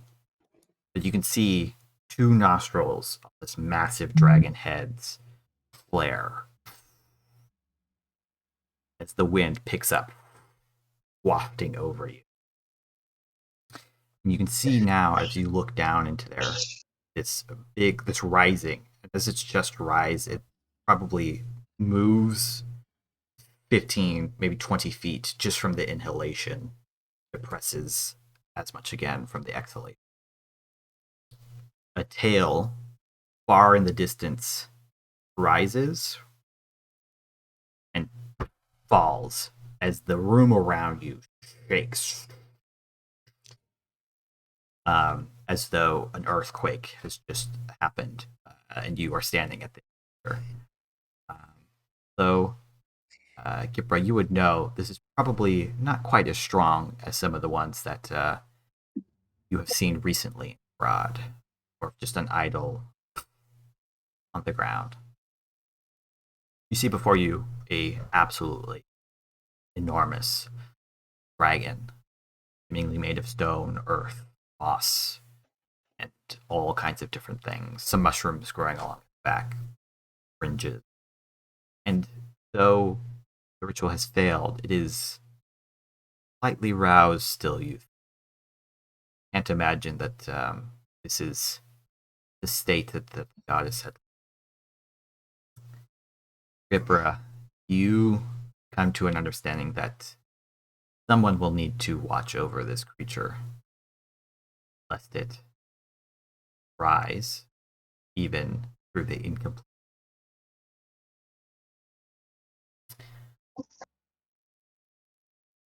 Sorry, you cut out a bit in that last sentence for me. Where did I end? Something, not letting it rise. You think that it will have to be watched over by someone or something, lest it rise again. even from this half-finished incantation. The Okay. rest of you are impressed, astounded, perhaps. It's certainly larger than any dragon you've ever heard of. But you think that your job here is, for the most part, done. You have succeeded in stopping whatever ritual is going on here and thwarted whatever they were trying to do to the dragon, whether just waking it up or twisting it somehow. Basil's like, that guy's way bigger than me. He's really cool. Basil's Like just out loud. nostril. Yeah. No, but like, just like his eyes are just like, he's like, he's like, this is a really big me. This is crazy, dude. Barry slumps down to their butt, pulls out a sketch pad from like their backpack, like this thick pack, and like pencils, and just starts sketching out the dragon. It's hard, incredibly difficult just to capture the scale, the scope, but you begin to draw it as best you can. You're also hard to see all of it at once because of the lighting to the size, but you begin to sketch it. If I cast light on my hammer and kind of stick out to kind of try to see more of it, does it look like this creature is still like sleeping? It Or does. does it look like it's semi-awake? So it's still asleep, but just moving more in the beginning of wakefulness stage almost. Yes, that would be a perfect description. Okay. You seem concerned. Is something wrong? We won. The dirt here is a bit worse than the kind at home, but nothing too unpleasant. Not the dirt that concerns me. Mm. Concerns Well- me more that Mira's protection over this place and therefore the prevention of this creature's arising is faltering. Someone needs Well- to stay. And I think that has to be me. Is there any reason why? Do you need people to deliver food? I don't want to be harsh, just... Or perhaps it is fine for the moment and I should speak to my superiors at the temple and see what they would wish to do. Oh, if it's your calling to stay here, don't let any of us stand in your way. You're so young. You know, you have your whole life. Do you want to stay in the hole? Barry, they're clearly decided this is their duty. For the record, Well- Ilya, that was a compliment to you. Wholeheartedly, earlier. Well, Ilya. And this is my compliment to you. You are so devoted to Mira. Here is an entire temple. You said it was yours.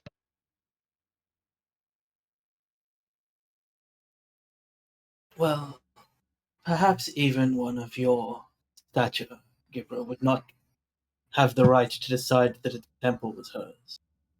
But you may be assigned to by the church. Yes. I meant it was in a moment of fear where meant to express it is a temple to Mira and for Mira's followers.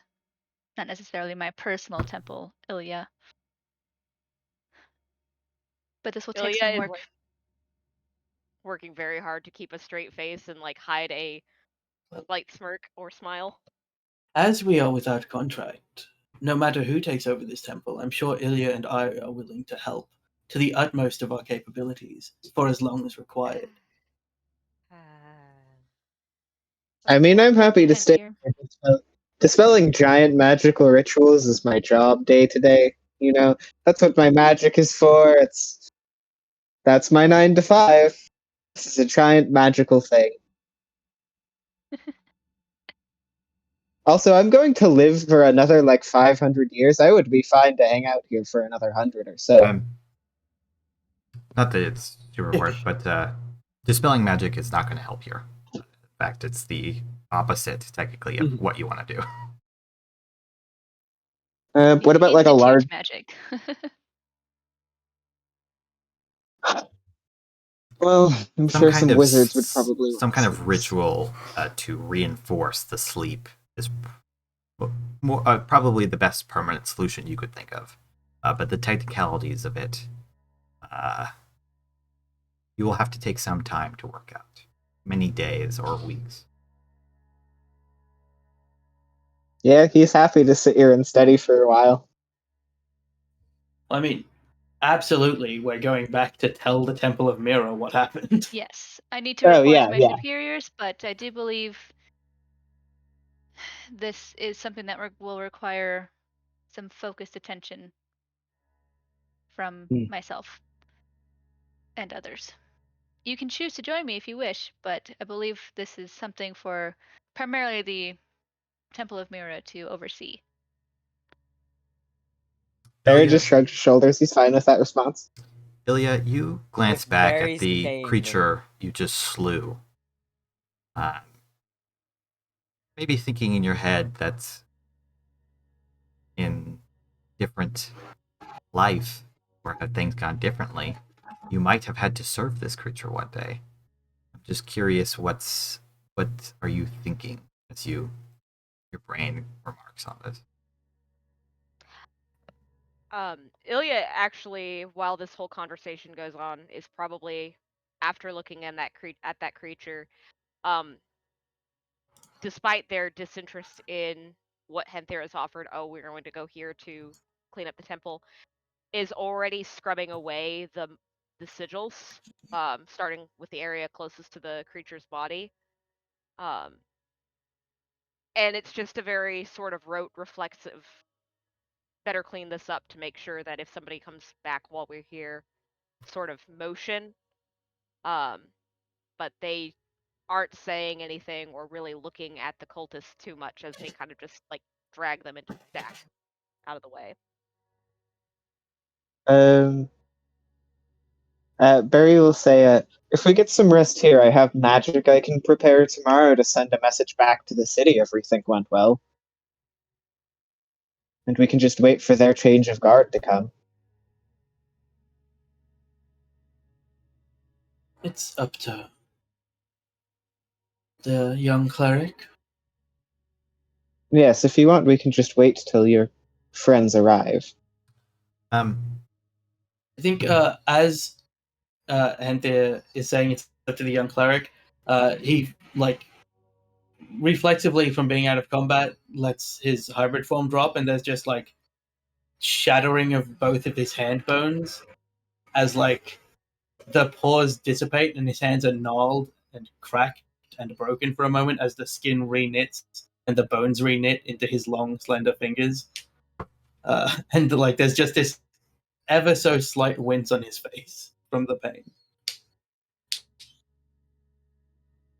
As this happens, Henther, you do notice Ilya, unbidden, already cleaning and dispelling the magic. Henther already knows that Ilya is a good person. Ilya doesn't know that.